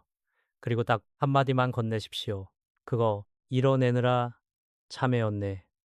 이 짧은 말이 상대의 목을 세우는 자랑을 내려놓게 하고 여러분을 곁에 두고 싶은 사람으로 만들 것입니다. 왜냐하면 그 말은 상대를 띄우는 말이 아니라 상대를 사람으로 대접하는 말이기 때문입니다. 그리고 사람은 결신을 사람으로 대접해 준 이에게 마음을 건넵니다. 인복은 그렇게 생깁니다. 기회를 맞춘다고 생기지 않습니다. 마음의 깊이를 알아보는 눈에서 생깁니다. 사람이 사람을 붙잡으려 할 때 가장 먼저 하는 행동이 무엇인지 아십니까? 말로는 가깝게 지내고 싶다고 하지만 몸이 먼저 반응하는 경우가 많습니다. 지갑을 먼저 여는 겁니다.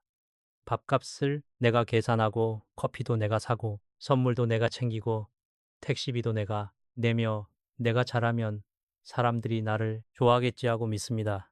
그런데 여러분이 믿음이 오래가면 반드시 마음에 청구서가 쌓입니다. 겉으로는 웃으며 내지만 속으로는 나는 이렇게까지 하는데 왜 나를 소중히 여기지 않지? 라는 억울함이 자라납니다. 그 억울함이 어느 날 폭발하는 순간 관계는 뚝 끊기거나 남아 있어도 이미 썩기 시작합니다. 제가 아는 한 분이 있었습니다. 모임만 나가면 늘 계산을 도왔던 분입니다. 처음에는 사람들이 감탄했지요. 역시 우리 형님이야. 통이 크다. 이런 사람이 진짜 어른이지. 칭찬도 들었습니다. 자존심도 채워졌습니다. 그런데 시간이 지나 은퇴를 하게 되자 이전처럼 지갑을 열기가 어려워졌습니다. 한두 번 계산을 못했을 뿐인데 분위기가 달라졌습니다. 연락이 뜸해졌고 모임에서 슬쩍 빠지는 사람이 늘었습니다. 그분이 가장 아팠던 건 돈이 아니라 사람이었습니다. 내가 그동안 먹인 밥이 몇 그릇인데라는 말이 입 밖으로 나왔지요. 여러분이 말은 사실 밥값의 문제가 아닙니다. 내가 한 만큼 돌려받지 못했다는 마음에 보상 심리가 터져 나온 겁니다. 돈으로 관계를 샀기 때문에 돈이 마르는 순간 관계도 같이 말라버린 것입니다. 여기서 중요한 사실이 하나 있습니다. 사람의 마음은 내가 베푼 것에 의해 움직이는 것 같지만 실제로는 내가 의미 있는 사람이라고 느끼는 순간에 더 강하게 붙습니다. 우리가 흔히 착각합니다. 내가 상대에게 호의를 베풀면 상대도 나를 좋아할 거라고요. 하지만 인간의 심리는 종종 정반대로 작동합니다. 내가 잘해준 사람보다 내가 도움을 준 사람이 아니라 내가 도움을 줄 수 있었던 사람, 다시 말해 내가 쓰임새 있는 사람으로 느껴지는 관계에 더 애착이 생깁니다. 그래서 아이러니하게도 내가 계속 계산을 하면 상대는 고마움보다 당연함을 배우고 관계는 호의가 아니라 권리처럼 굳어버립니다. 어느 날 내가 못해주면 상대는 상처가 아니라 불만을 느끼죠. 왜 오늘은 안 하지? 이렇게 됩니다. 그런데 여러분, 진짜 인복이 좋은 사람은 지갑으로 관계를 만들지 않습니다. 그들은 아주 지혜로운 방식으로 상대의 마음을 붙잡습니다. 방법은 의외로 간단합니다. 기꺼이 작은 빚을 지는 것입니다. 여기서 말하는 빚은 돈이 아닙니다. 부탁입니다. 작은 부탁, 부담 없는 부탁. 그러나 상대의 능력을 인정하는 부탁입니다. 예를 들어 요리를 잘하는 사람에게 이렇게 말하는 겁니다. 자네가 담근 깍두기가 참 맛있던데 나도 집에서 해먹고 싶네. 비법을 좀 알려줄 수 있겠나? 식물을 잘 키우는 사람에게는 이렇게 말합니다. 우리 집 난초가 자꾸 시드는데 자네가 원인 좀 봐주게. 옷을 단정하게 입는 사람에게는 자네는 어쩜 그렇게 깔끔하게 입나? 나도 다음에 옷 살 때 조언 좀 해주게. 여러분, 이 말들은 상대를 이용하는 말이 아닙니다. 상대에게 당신은 능력이 있는 사람이라고 인정해주는 말입니다. 인정은 마음을 일으킵니다. 그 순간 상대는 내가 돕는 사람이 아니라 나를 알아봐 주는 사람으로 여러분을 기억합니다. 심리학에서는 이런 현상을 흔히 벤저민 프랭클린 효과로 설명합니다. 사람은 자신이 도움을 준 대상에게 오히려 더 호감을 느끼는 경향이 있다는 것이지요. 왜냐하면 마음속에서 이런 논리가 작동하기 때문입니다. 내가 이 사람을 도왔다는 거니 사람이 나에게 의미 있는 사람이기 때문일 거야. 인간은 자신의 행동을 정당화하며 감정을 맞추려 합니다. 그래서 내가 도움을 주고 나면 그 사람을 더 좋은 사람으로 보려는 마음이 생기는 겁니다. 여러분, 이것이 관계의 핵심입니다. 돈으로 얻는 호감은 지갑이 닫히는 순간 끝납니다. 그러나 상대의 능력을 존중하며 작은 부탁을 건네는 관계는 돈 한 푼 쓰지 않고도 마음을 단단히 묶습니다. 그리고 이 묶임은 종종 오래 갑니다. 왜냐하면 그 관계는 받는 사람이 아니라 주는 사람의 자존감을 살리기 때문입니다. 여러분이 진짜 귀인을 만나고 싶다면, 그리고 내 편이 되어줄 사람을 곁에 두고 싶다면 한 가지를 꼭 기억하십시오. 사람은 나를 필요로 하는 사람에게도 끌리지만 더 깊게는 나를 믿는 사람에게 끌립니다. 작은 부탁은 믿음의 표현입니다. 자네가 잘하니까 자네에게 배우고 싶네. 이 말 한마디가 사람의 마음을 세웁니다. 우리 모두는 나이가 들수록 쓸모 없어질까봐 두려워합니다. 누군가 내게 부탁을 한다는 건 내 안에 아직 쓸모가 있다는 증거입니다.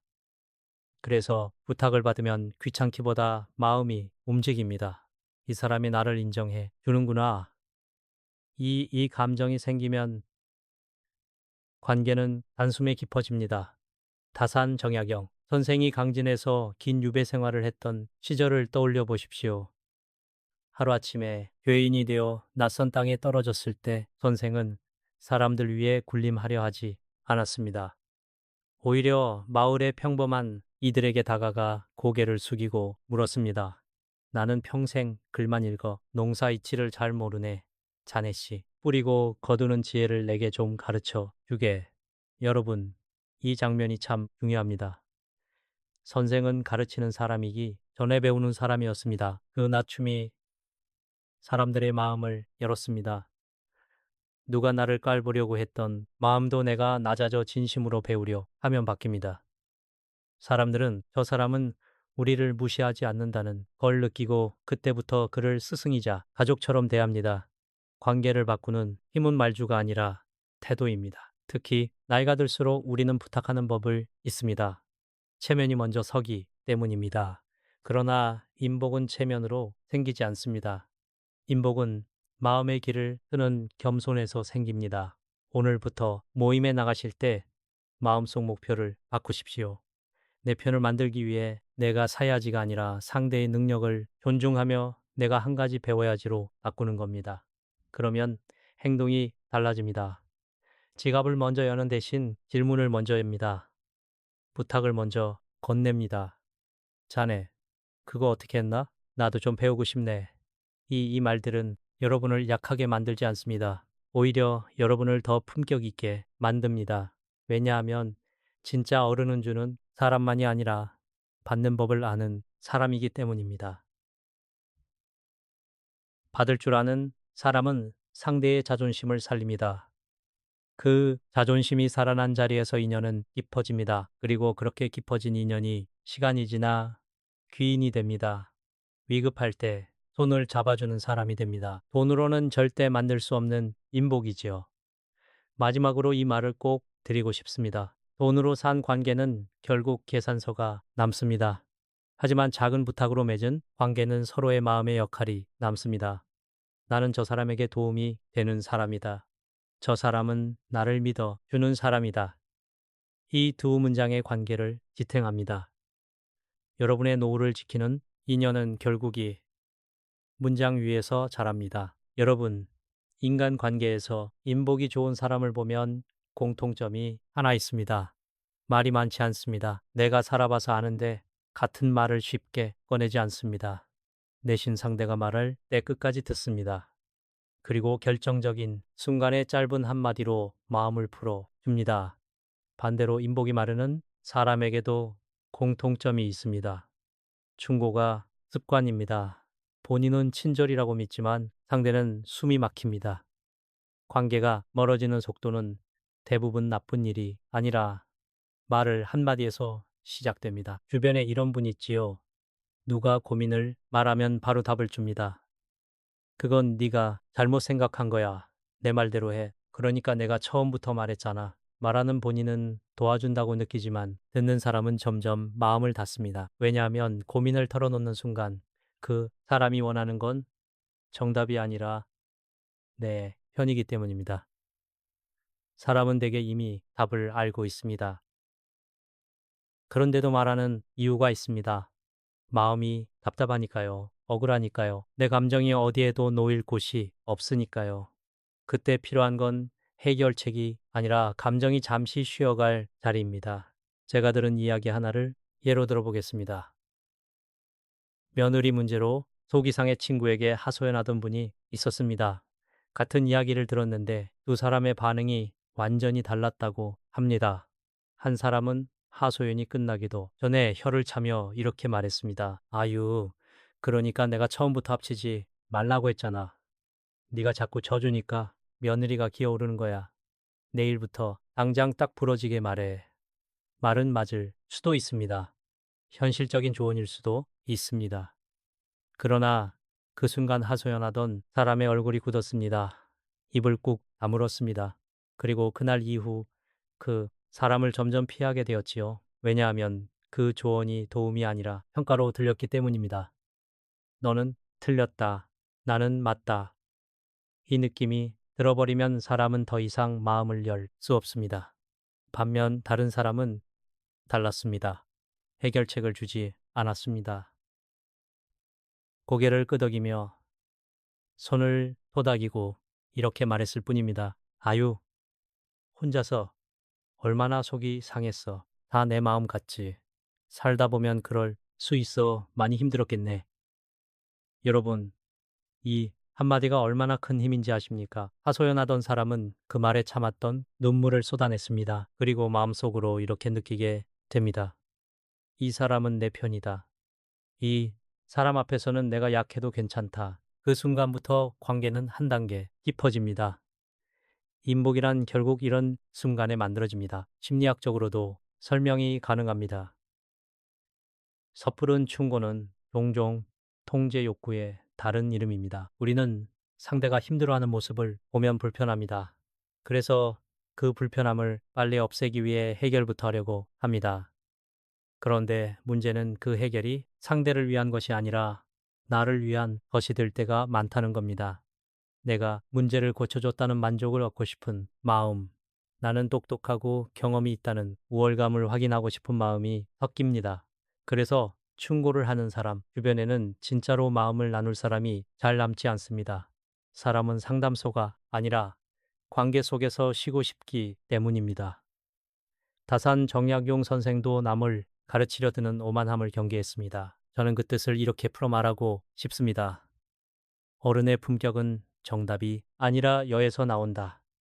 상대의 인생을 내 경험으로 고치려 들지 않고 그저 옆에 앉아주는 여백, 그 여백이 사람을 살립니다. 말로 상대를 설득하는 것이 아니라 태도로 상대의 감정을 받아들이는 것입니다. 여러분, 여기서 아주 실용적인 기술이 하나 있습니다. 충고를 미루는 습관입니다. 누군가가 하소연을 시작하면 입술 끝에 이런 말이 올라옵니다. 내가 말했잖아. 그러니까 너는 이렇게 봐. 그 순간 속도를 늦추십시오. 그리고 마음속으로 한 번만 물어보세요. 지금 저 사람이 원하는 게 정답일까? 내 편일까? 대부분은 내 편입니다. 그럴 때는 말이 길 필요가 없습니다. 오히려 짧을수록 좋습니다. 판단이 들어갈수록 나빠집니다. 따뜻한 한마디면 충분합니다. 그럴 수 있지. 살다 보면 그럴 수 있어. 이 말은 해결을 포기하는 말이 아닙니다. 상대의 감정을 인정해 주는 말입니다. 감정이 인정받아야 사람이 다시 생각할 힘을 얻습니다. 인정받지 못한 감정은 독이 되어 관계를 망칩니다. 그리고 또 하나 중요한 점이 있습니다. 그럴 수 있지는 상대의 잘못을 정당화하는 말이 아닙니다. 우리가 흔히 오해합니다. 위로하면 버릇이 된다. 공감하면 더 약해진다. 아닙니다. 공감은 약해지는 게 아니라 숨이 트이는 것입니다. 숨이 트여야 사람이 다시 서고 다시 선택할 수 있습니다. 숨도 못 쉬게 만들고 당장 바꾸라고 하면 그 사람은 더 움츠러듭니다. 그러면은 관계도 같이 움츠러듭니다. 여러분이 위인을 얻고 싶다면 누군가의 고민을 들을 때 교정자가 되지 마십시오. 판사도 되지 마십시오. 대신 의자가 되십시오. 그 사람이 잠깐 앉아 숨을 고를 수 있는 의자. 사람은 자신을 고치려는 사람보다 자신을 지켜봐주는 사람에게 마음을 줍니다.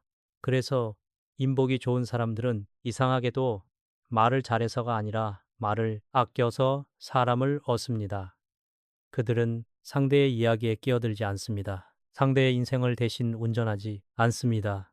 다만 옆좌석에서 안전 벨트를 채워주듯 짧고 따뜻한 말로 지켜줍니다. 오늘부터 실천해 보십시오. 누가 속상한 이야기를 할 때 해결책을 주고 싶은 마음이 목까지 차올라도 한 번만 삼키십시오. 그리고 단정하게 조용하게 같은 문장을 반복해 보세요. 그럴 수 있지. 살다 보면 그럴 수 있어. 이 한마디가 여러분을 피곤한 충고자가 아니라 편안한 내 편으로 만들어줄 것입니다. 그리고 사람들은 결국 편안함이 있는 곳으로 모여듭니다. 억지로 끌어당기는 게 아니라 스스로 걸어 들어옵니다. 그게 인복입니다. 여러분, 사람을 오래 만나보면 아주 흥미로운 장면을 자주 보게 됩니다. 어떤 사람은 겉으로는 완벽해 보이는데 이상하게도 곁에 남는 사람이 없습니다. 반대로 어떤 사람은 허술해 보이는데도 사람들이 그 사람 곁에 오래 머니다. 저는 이 차이가 능력에서 나오지 않는다고 생각합니다. 능력은 비슷할 수 있습니다. 차이는 딱 하나 빈틈을 다루는 방식에서 나옵니다. 인복이 좋은 사람은 완벽한 척을 하지 않습니다. 대신 자기 상처를 현재형으로 징징대지 않고 과거, 완료형으로 담담하게 보여줍니다. 이것이 사람을 끌어당기는 묘한 힘이 됩니다. 여러분, 주변에도 이런 분이 있을 겁니다. 모임에만 가면 머리끝부터 발끝까지 빈틈이 없습니다. 말투도 흠잡을 데 없고 옷차림도 늘 반듯하고 자기 이야기를 할 때도 약점을 절대 꺼내지 않습니다. 항상 이런 식이지요. 나는 원래 운이 좋았어. 우리는 날 닮아서 원래 머리가 좋아. 나는 원래 사람 보는 눈이 있어. 겉으로 듣기엔 대단해 보입니다. 그런데 이상하게 그 사람 곁엔 속 깊은 친구가 남지 않습니다. 사람들은 겉으로는 웃으며 맞춰주지만 돌아서면 이렇게 말합니다. 혼자 잘났네. 숨 막힌다. 왜 이런 일이 생길까요? 완벽함은 존경을 만들기도 하지만 동시에 경계심을 만듭니다. 특히 우리 나이쯤 되면 사람들은 더 빨리 느낍니다. 저 사람은 나를 평가할 것 같다. 저 사람 앞에선 내가 부족해 보일 것 같다. 이런 느낌이 들면 마음은 자동으로 거리를 둡니다. 반대로 어떤 사람은 조금 투박하고 소탈해 보이는데도 사람들이 그 곁에 편하게 앉습니다. 예를 들면 이런 식입니다. 옛날에 반지하 단칸방 살 때 연탄불 꺼져서 겨울에 얼어 죽을 뻔했잖아. 그러면서 국밥을 후루룩 먹고 웃습니다. 과거의 고생을 숨기지 않습니다. 그런데 그 말이 이상하게 자랑처럼 들리지 않습니다. 오히려 인간미가 느껴집니다. 듣는 사람도 마음이 풀립니다. 그리고 신기하게도 그 자리에서 다른 사람들도 자기 이야기를 꺼내기 시작합니다.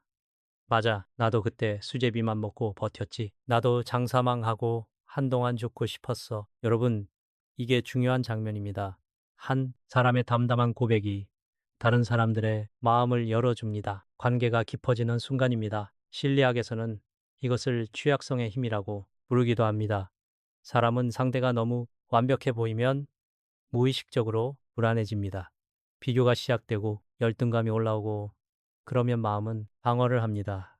그런데 상대가 자신의 약점이나 상처를 드러내면 그 빈틈 사이로 이런 감정이 스며듭니다. 저 사람도 나처럼 아파. 나만 힘든 게 아니었네. 동질감이 생기고 긴장이 풀립니다. 그래서 사람은 완벽한 사람에게 끌리기보다 같은 인간으로 되어지는 사람에게 마음을 줍니다. 하지만 여러분, 여기서 아주 중요한 경계선이 하나 있습니다. 상처를 드러내는 것이 인복을 부르긴 하지만 잘못하면 인복을 오히려 말려 버립니다. 무엇이 다를까요? 바로 상처의 시제입니다. 상처를 드러내되 현재 진행형으로 드러내면 관계는 피곤해집니다. 나 지금 너무 힘들어. 난 왜 이렇게 불행하지? 세상은 나한테 왜 이럴까? 이런 말이 반복되면 상대는 처음엔 위로하다가도 점점 지칩니다. 왜냐하면 그 말은 상대에게 감정 노동을 요구하기 때문입니다. 결국 사람은 마음이 무거워져 거리를 둡니다. 반면 상처를 과거 완료형으로 이야기하면 그것은 징징거림이 아니라 서사가 됩니다. 예전엔 정말 힘들었지. 그때는 내가 많이 부족했어. 그래도 지나고 보니 다 의미가 있더라. 이런 말은 현재 불행을 쏟아내는 게 아니라 지나온 시간을 정리한 말입니다. 그래서 듣는 사람은 부담이 아니라 존경을 느낍니다. 아, 저 사람은 겪었지만 무너지지 않았구나. 이런 인식이 생기면 관계는 더 깊어집니다. 여러분이 누군가에게 귀인으로 남고 싶다면 이 차이를 꼭 기억하셔야 합니다. 다산 정약용 선생도 인생에서 가장 큰 상처를 숨기지 않았습니다. 오히려 그 상처 속에서 학문을 길어올리고 그것을 자신의 훈장처럼 남겼지요. 상처가 없어서 어른이 되는 것이 아니라 상처를 다스려 남을 품을 줄 알 때 어른이 됩니다. 저는 이 말이 노후 인간관계에서 특히 중요하다고 생각합니다. 나이가 들수록 우리는 자꾸 좋아 보이려는 마음이 커집니다. 남들 앞에서 초라해 보이기 싫어서 더 단단한 척하고 더 여유 있는 척하고 더 성공한 척하려 합니다. 그런데 그 포장이 두꺼워질수록 내 마음은 고립됩니다. 사람들은 가까이 오기 어렵고 들어올 문이 없어집니다. 그래서 저는 이렇게 권합니다. 완벽한 적을 내려놓으십시오. 대신 품격 있는 빈틈을 가지십시오. 여기서 품격 있는 빈틈이란 내 약점을 아무 데서나 다 보여주라는 뜻이 아닙니다. 내 인생의 고비를 지나온 사람만이 할 수 있는 방식으로 담담하게 한 줄만 꺼내는 것입니다. 자랑할 때가 아니라 자연스러운 순간에요. 누군가가 여러분을 칭찬하거나 부러워할 때도 마찬가지입니다. 그때 나 같은 게 뭘 하며 자기 비하로 빠지지도 말고 원래 내가 그렇지 하며 잘난 척으로 서지도 마십시오. 대신 이렇게 말해 보십시오. 운이 좋았지? 그리고 한 마디를 더 붙일 수 있다면 이 정도면 충분합니다. 나도 예전엔 참 지독하게 고생한 때가 있었어. 지금 생각하면 다 배움이더라. 여러분이 말이 왜 힘이 있을까요? 이 말은 상대에게 두 가지 메시지를 동시에 줍니다. 첫째, 나는 교만하지 않다. 둘째, 나는 버텨본 사람이다. 교만하지 않으면서도 가볍지 않은 사람이 조합이 사람을 끌어당깁니다. 귀인이 생기는 자리입니다. 오늘부터 여러분 모임에서 완벽한 성벽을 쌓지 마십시오. 완벽해 보이기 위해 쌓아 올린 성벽은 결국 내 마음을 가두는 감옥이 됩니다. 사람을 끌어당기는 것은 본적인 성공이 아니라 담담한 생의 온도입니다. 내가 살아온 고비를 과거 완료형으로 정리해 말할 수 있을 때 사람들은 여러분을 편하게 느끼면서도 깊이 존중합니다. 그 존중이 쌓이면 인복이 바뀝니다. 귀인이 줄을 서는 관계는 화려함에서 나오지 않습니다. 따뜻한 담함에서 나옵니다. 여러분, 나이가 들수록 인간관계에서 가장 어려운 순간이 언제인지 아십니까? 싸우는 순간이 아닙니다. 배신당하는 순간만도 아닙니다. 오히려 아무 일도 일어나지 않은 것처럼 보이는데 어느 날부터 연락이 뜸해지고 만남을 피하고 눈빛이 달라지는 순간입니다. 분명히 예전엔 가까웠는데라는 생각이 드는 그때 마음이 가장 흔들립니다. 사람은 그럴 때 본능적으로 두 가지 선택을 합니다. 하나는 매달리는 것, 다른 하나는 냉소하는 것입니다. 그런데 인복이 좋은 사람은 이 둘을 하지 않습니다. 그들은 세 번째 길을 택합니다. 관계의 유통기한을 인정하고 우아하게 보내는 것입니다. 오랜 친구가 갑자기 거리를 두기 시작하면 마음이 서운하지 않을 수 없습니다. 특히 우리가 정을 많이 준 관계일수록 더 그렇습니다. 웃었던 시간이 있고 서로에게 쏟은 정성이 있으니까요. 그래서 사람은 쉽게 이런 생각을 합니다. 내가 저 사람한테 얼마나 했는데, 내가 그때 도와줬는데, 여러분이 생각 자체가 나쁘다는 뜻이 아닙니다. 자연스러운 마음입니다. 문제는 그 마음이 곧바로 행동으로 튀어나올 때입니다. 서운함을 견디지 못해 전화를 걸고 따지듯 묻습니다. 너 요즘 왜 나 피해? 내가 뭐 잘못한 거 있니? 이렇게 말하는 순간 관계는 보통 더 멀어집니다. 왜냐하면 그 질문에는 사실 궁금함이 아니라 압박이 들어있기 때문입니다. 상대는 숨이 막힙니다. 그리고 그 숨 막힘은 변명과 회피를 낳습니다. 그렇게 되면 남아있던 좋은 기업까지 함께 상처를 입습니다. 제가 들은 사례가 있습니다. 60대 중반의 어떤 분이 오랜 친구의 연락이 뜸해진 것을 느끼고 잠이 오지 않았습니다. 내가 저 친구 시어머니 상 치를 때 며칠 밤을 새워 도와줬는데 어떻게 나한테 이럴 수 있지. 마음속 배신감이 커졌습니다. 결국 전화를 걸어 따지듯 말했습니다. 너 요즘 왜 나를 피하니? 친구는 곤란한 기색으로 변명만 늘어놓았고 그 통화 이후 관계는 완전히 어색해졌습니다. 남은 건 상처와 원망뿐이었습니다. 여러분, 우리가 관계를 붙잡으려 한 행동이 오히려 마지막 끈까지 끊어 버린 겁니다. 반면 비슷한 상황에서 전혀 다른 선택을 한 분도 있었습니다. 매일같이 함께 등산하던 친구가 어느 순간부터 다른 모임에 나가며 거리를 두기 시작했습니다. 그분도 섭섭했습니다. 그러나 그분은 따지지 않았습니다. 억지로 이유를 캐지 않았습니다. 벤치에 앉아 잠깐 생각하던 이 속으로 이렇게 말했습니다. 그래, 우리가 함께 땀 흘리고 웃었던 그 시간이 참 좋았지. 이제는 서로 다른 인연을 만날 때가 되었나 보다. 그동안 고마웠어. 그리고 억지로 빈자리를 채우려 하지 않았습니다. 새로운 사람을 급히 붙잡지도 않았습니다. 그저 자기의 일상을 단단히 지키며 조용히 흘려보냈습니다. 신기하게도 시간이 지나자 그분의 그 여유와 넉넉함을 알아본 사람들이 자연스럽게 다가왔다고 합니다. 여러분, 인복이란 종종 이렇게 옵니다. 붙잡아서가 아니라 놓아줄 줄 아는 품격을 보고 들어옵니다. 법정 스님의 말이 떠오릅니다. 가는 사람 잡지 말고 오는 사람 막지 마라. 이 말은 체념이 아닙니다. 관계를 함부로 포기하라는 말도 아닙니다. 이 말은 결국 자유에 대한 가르침입니다. 사람은 내 소유가 아닙니다. 인연은 계약서가 아닙니다. 흐르는 강물처럼 오고 가는 것입니다. 그런데 우리는 종종 내가 쏟은 시간과 정성이 아까워서 떠나는 사람을 붙잡습니다. 심리학에서는 이것을 매몰 비용, 오류라고 부르기도 합니다. 이미 투자한 것이 아까워 더 큰 손실을 감수하는 심리입니다. 관계에서도 똑같습니다. 여기까지 왔는데 라는 마음 때문에 끝난 관계를 억지로 끌고 갑니다. 하지만 여러분, 억지로 끌고 가는 관계는 대부분 정이 아니라 짐이 됩니다. 그리고 그 짐을 들고 있는 동안 새로운 귀인이 들어올 공간이 없습니다. 불교에는 실절 인연이라는 말도 있습니다. 모든 인연에는 때가 있고 다가올 때가 있으면 멀어질 때도 있다는 뜻입니다. 이 말은 차갑게 들릴 수 있습니다. 그러나 저는 오히려 따뜻한 말이라고 생각합니다. 관계가 멀어지는 것을 내가 부족해서라고만 해석하지 않게 해주기 때문입니다. 어떤 인연은 끝나야 새로운 인연이 시작됩니다.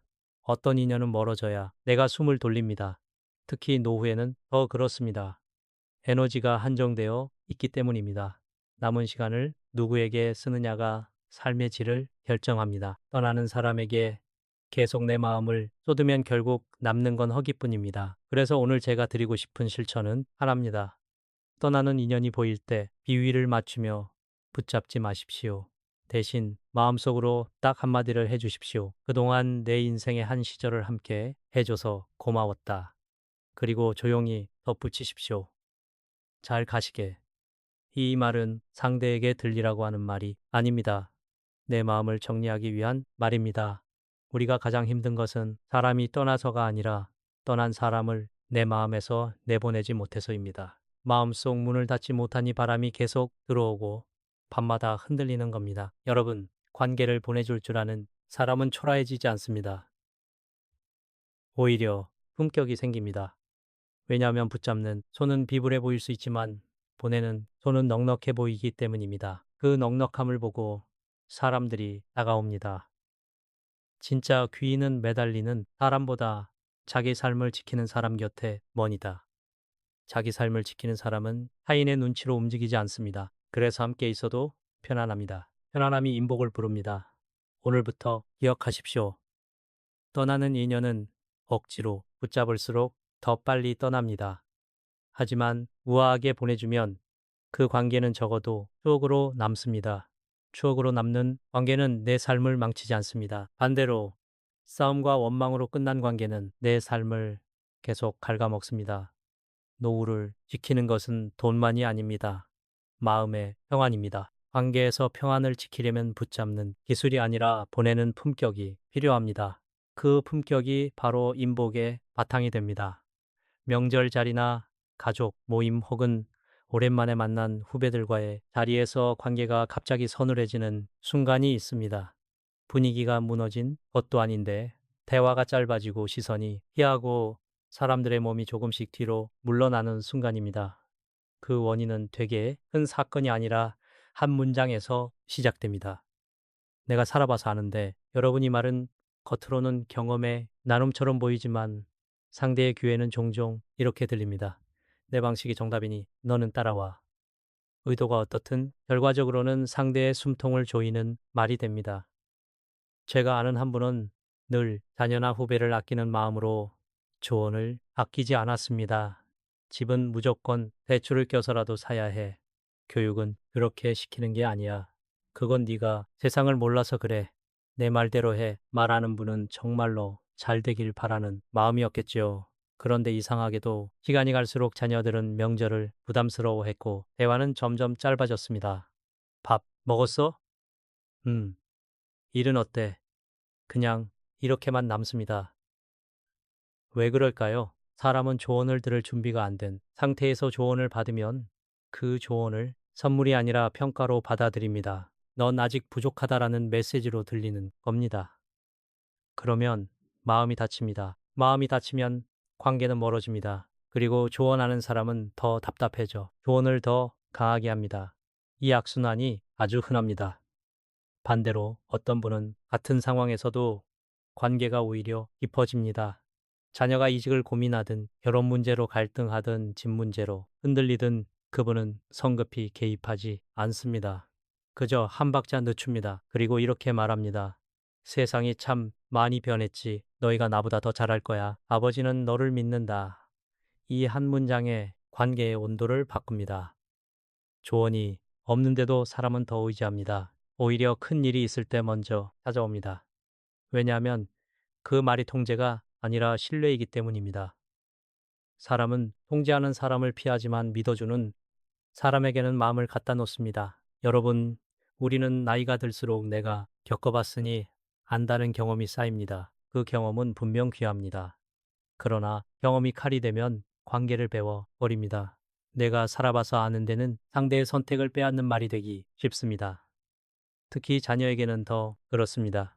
자녀는 어머니 아버지가 내 편이야라는 느낌을 원합니다. 그런데 조언이 많아지면 자녀는 나는 늘 검사받고 있다는 느낌을 받습니다. 사랑이 시험지가 되는 순간입니다. 그때부터는 좋은 말도 귀에 들어오지 않습니다. 심리학적으로도 비슷한 설명이 가능합니다. 누군가의 인생을 고쳐주고 싶은 마음은 종종 불안해서 시작됩니다.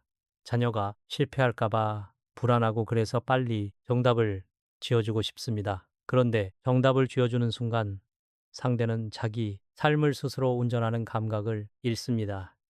그렇게 되면 관계는 더 의존적이거나 더 반항적이 됩니다. 둘, 다 건강하지 않습니다.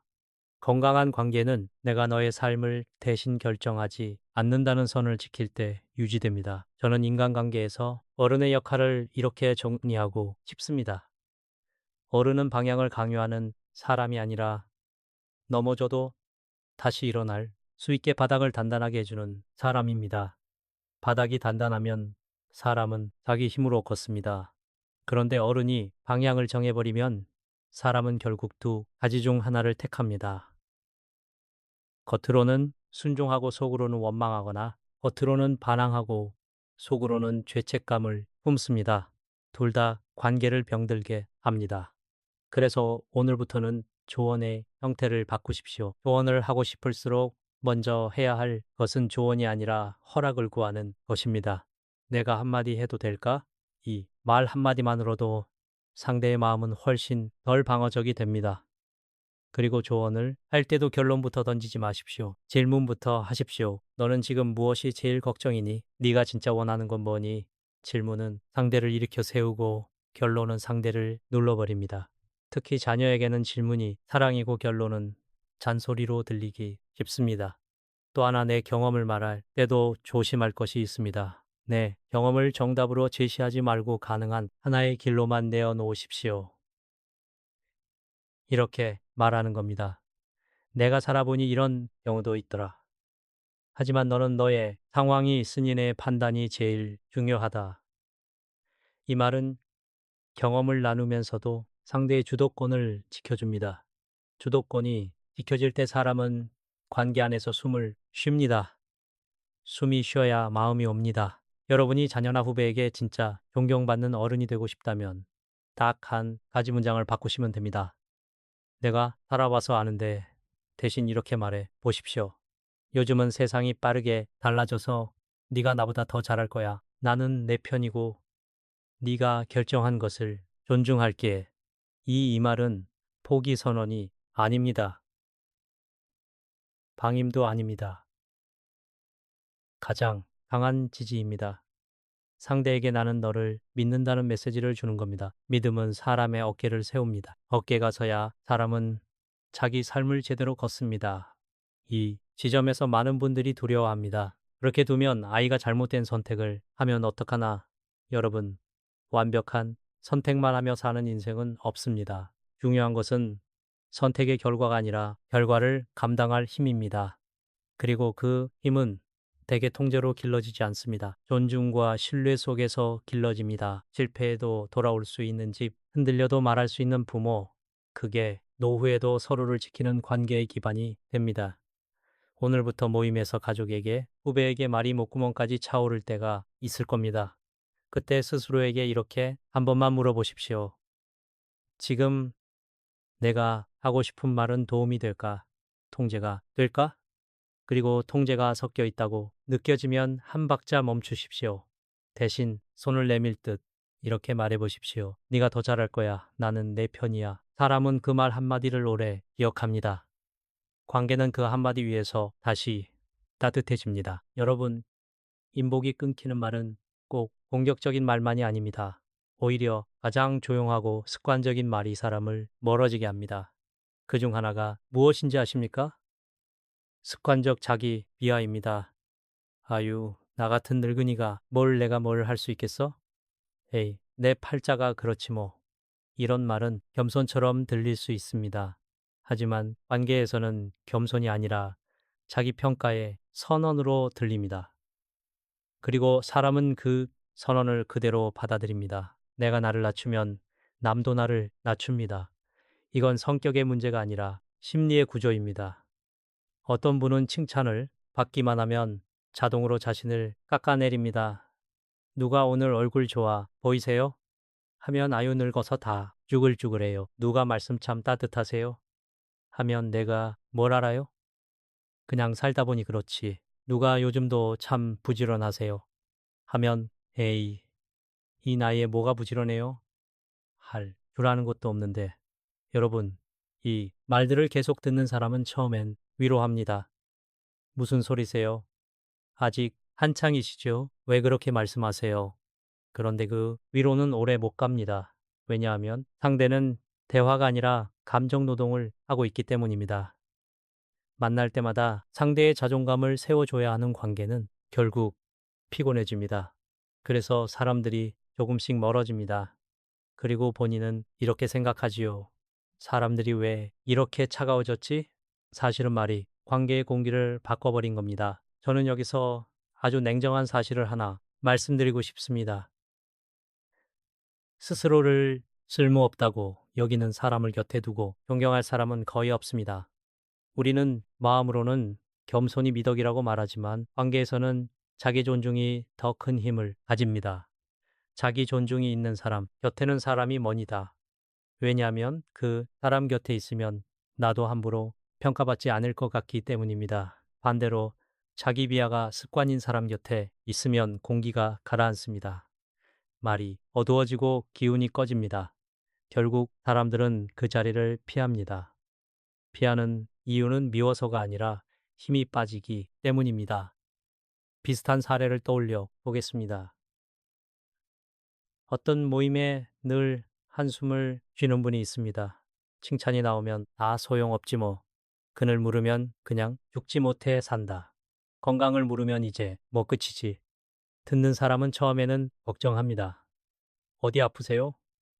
무슨 일이 있으세요? 그런데 대화를 거듭할수록 알게 됩니다. 해결될 문제가 아니라 습관이라는 것을요. 그 습관이 반복될 때 사람들은 마음속에서 이렇게 결론을 내립니다. 이 사람을 만나면 내가 가라앉는다. 그리고 조금씩 거리를 둡니다. 인간관계는 잔인합니다. 좋은 마음만으로 유지되지 않습니다. 함께 있을 때 에너지가 관계를 결정합니다. 반대로 어떤 분은 같은 나이, 같은 조건인데도 분위기가 다릅니다. 칭찬을 받으면 이렇게 말합니다. 고마워요. 덕분에 오늘 하루가 즐겁네요. 나이야 먹었지만 보는 눈은 아직 살아있지요. 웃어 넘깁니다. 무겁게 만들지 않습니다. 사람들은 그 사람 곁에 머니다. 왜냐하면 그 사람은 남을 위로하게 만들지 않고 오히려 함께 웃게 만들기 때문입니다. 여러분, 인복은 결국 좋은 사람이어서 생기는 게 아니라 함께 있어 편안한 사람이어서 생깁니다. 그리고 편안함은 자기 비를 멈출 때 시작됩니다. 다산 정약용 선생이 아들에게 보낸 편지들에도 비슷한 경고가 담겨 있습니다. 핵심은 이렇습니다. 내가 먼저 나를 천하게 여기면 남들은 기다렸다란 듯 나를 함부로 대한다. 여러분이 말은 과장이 아닙니다.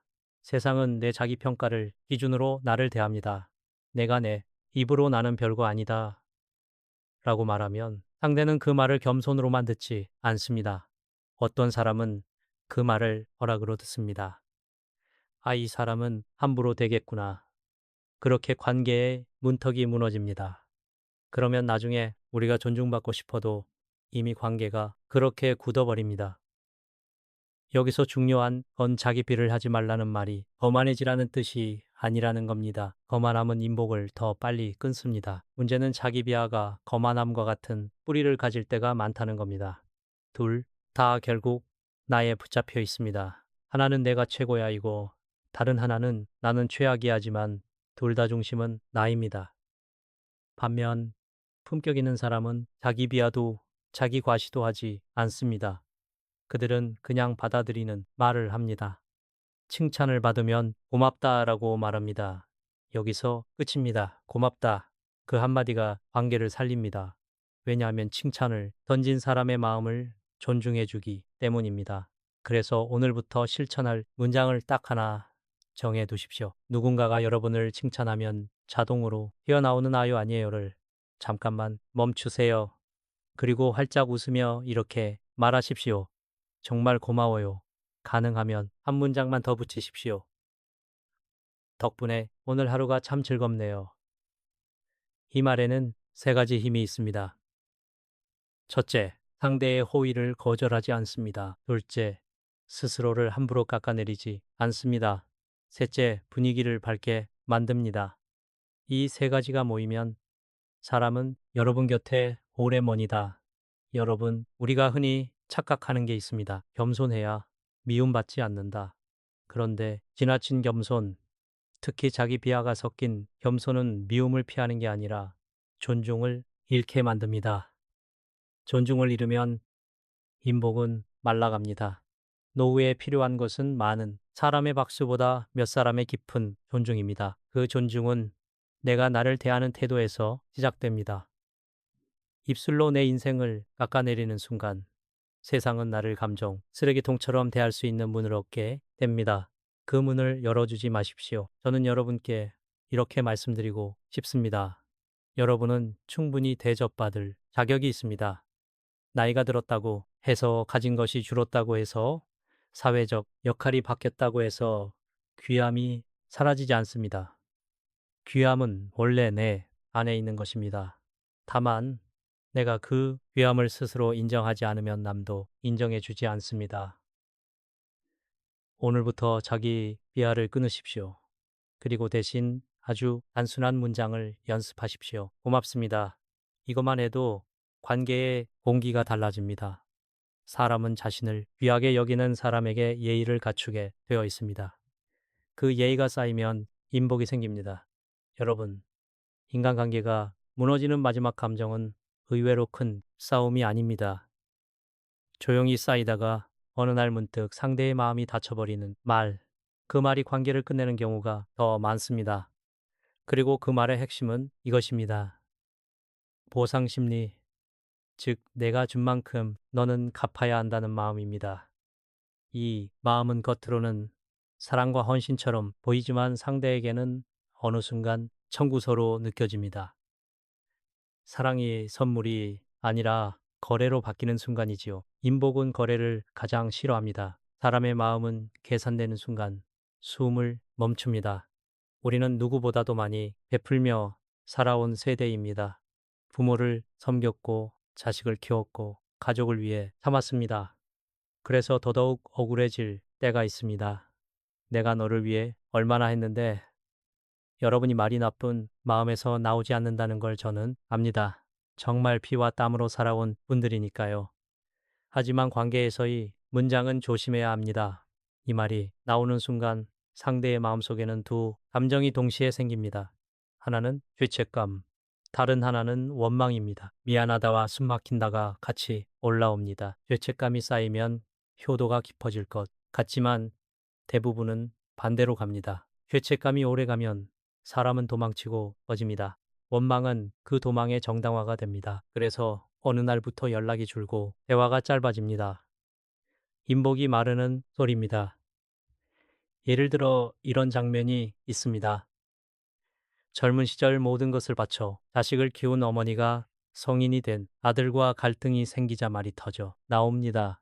내가 너 대학 보내려고 얼마나 뼈 빠지게 일했는데 네가 나한테 어떻게 이럴 수 있어?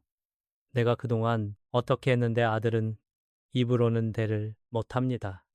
마음속에서는 무겁게 가라앉습니다. 내가 불효인가 라는 죄책감이 생깁니다. 그런데 동시에 이런 마음도 생깁니다. 나는 평생이 빚을 갚아야 하나. 그 순간 사랑은 따뜻한 기억이 아니라 끝없는 채무가 됩니다. 채무가 되면 사람은 숨을 못 쉽니다. 숨을 못 쉬면 관계는 멀어집니다. 여러분, 여기서 우리가 반드시 기억해야 할 것이 있습니다. 베푼 사랑에 아름답게 남으려면 주는 것으로 끝나야 합니다. 준 뒤에 돌려받을 것을 기대하는 순간 그 사랑은 선물이 아니라 채권이 됩니다. 채권이 되면 상대는 감사가 아니라 부담을 느낍니다.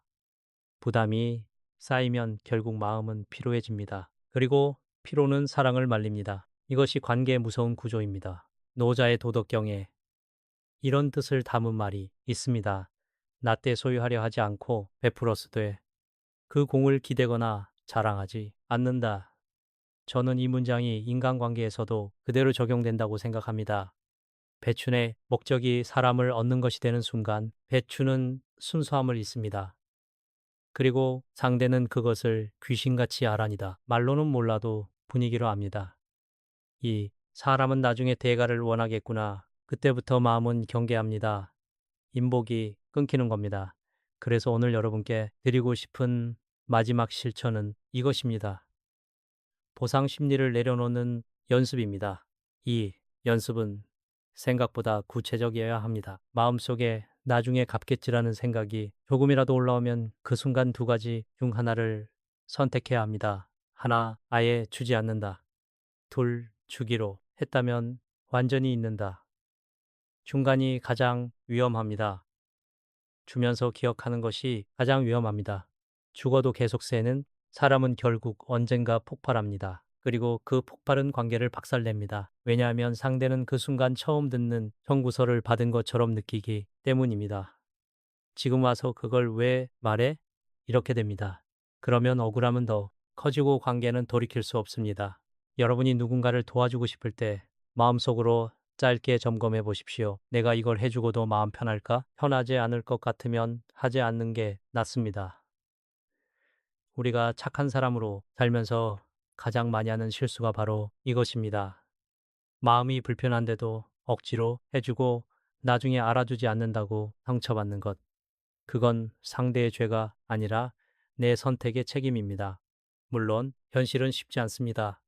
가족이면 더 그렇죠. 하지만 원칙은 같습니다. 도왔다면 흘려보내야 합니다. 흘려보내지 못하면 사랑은 독이 됩니다.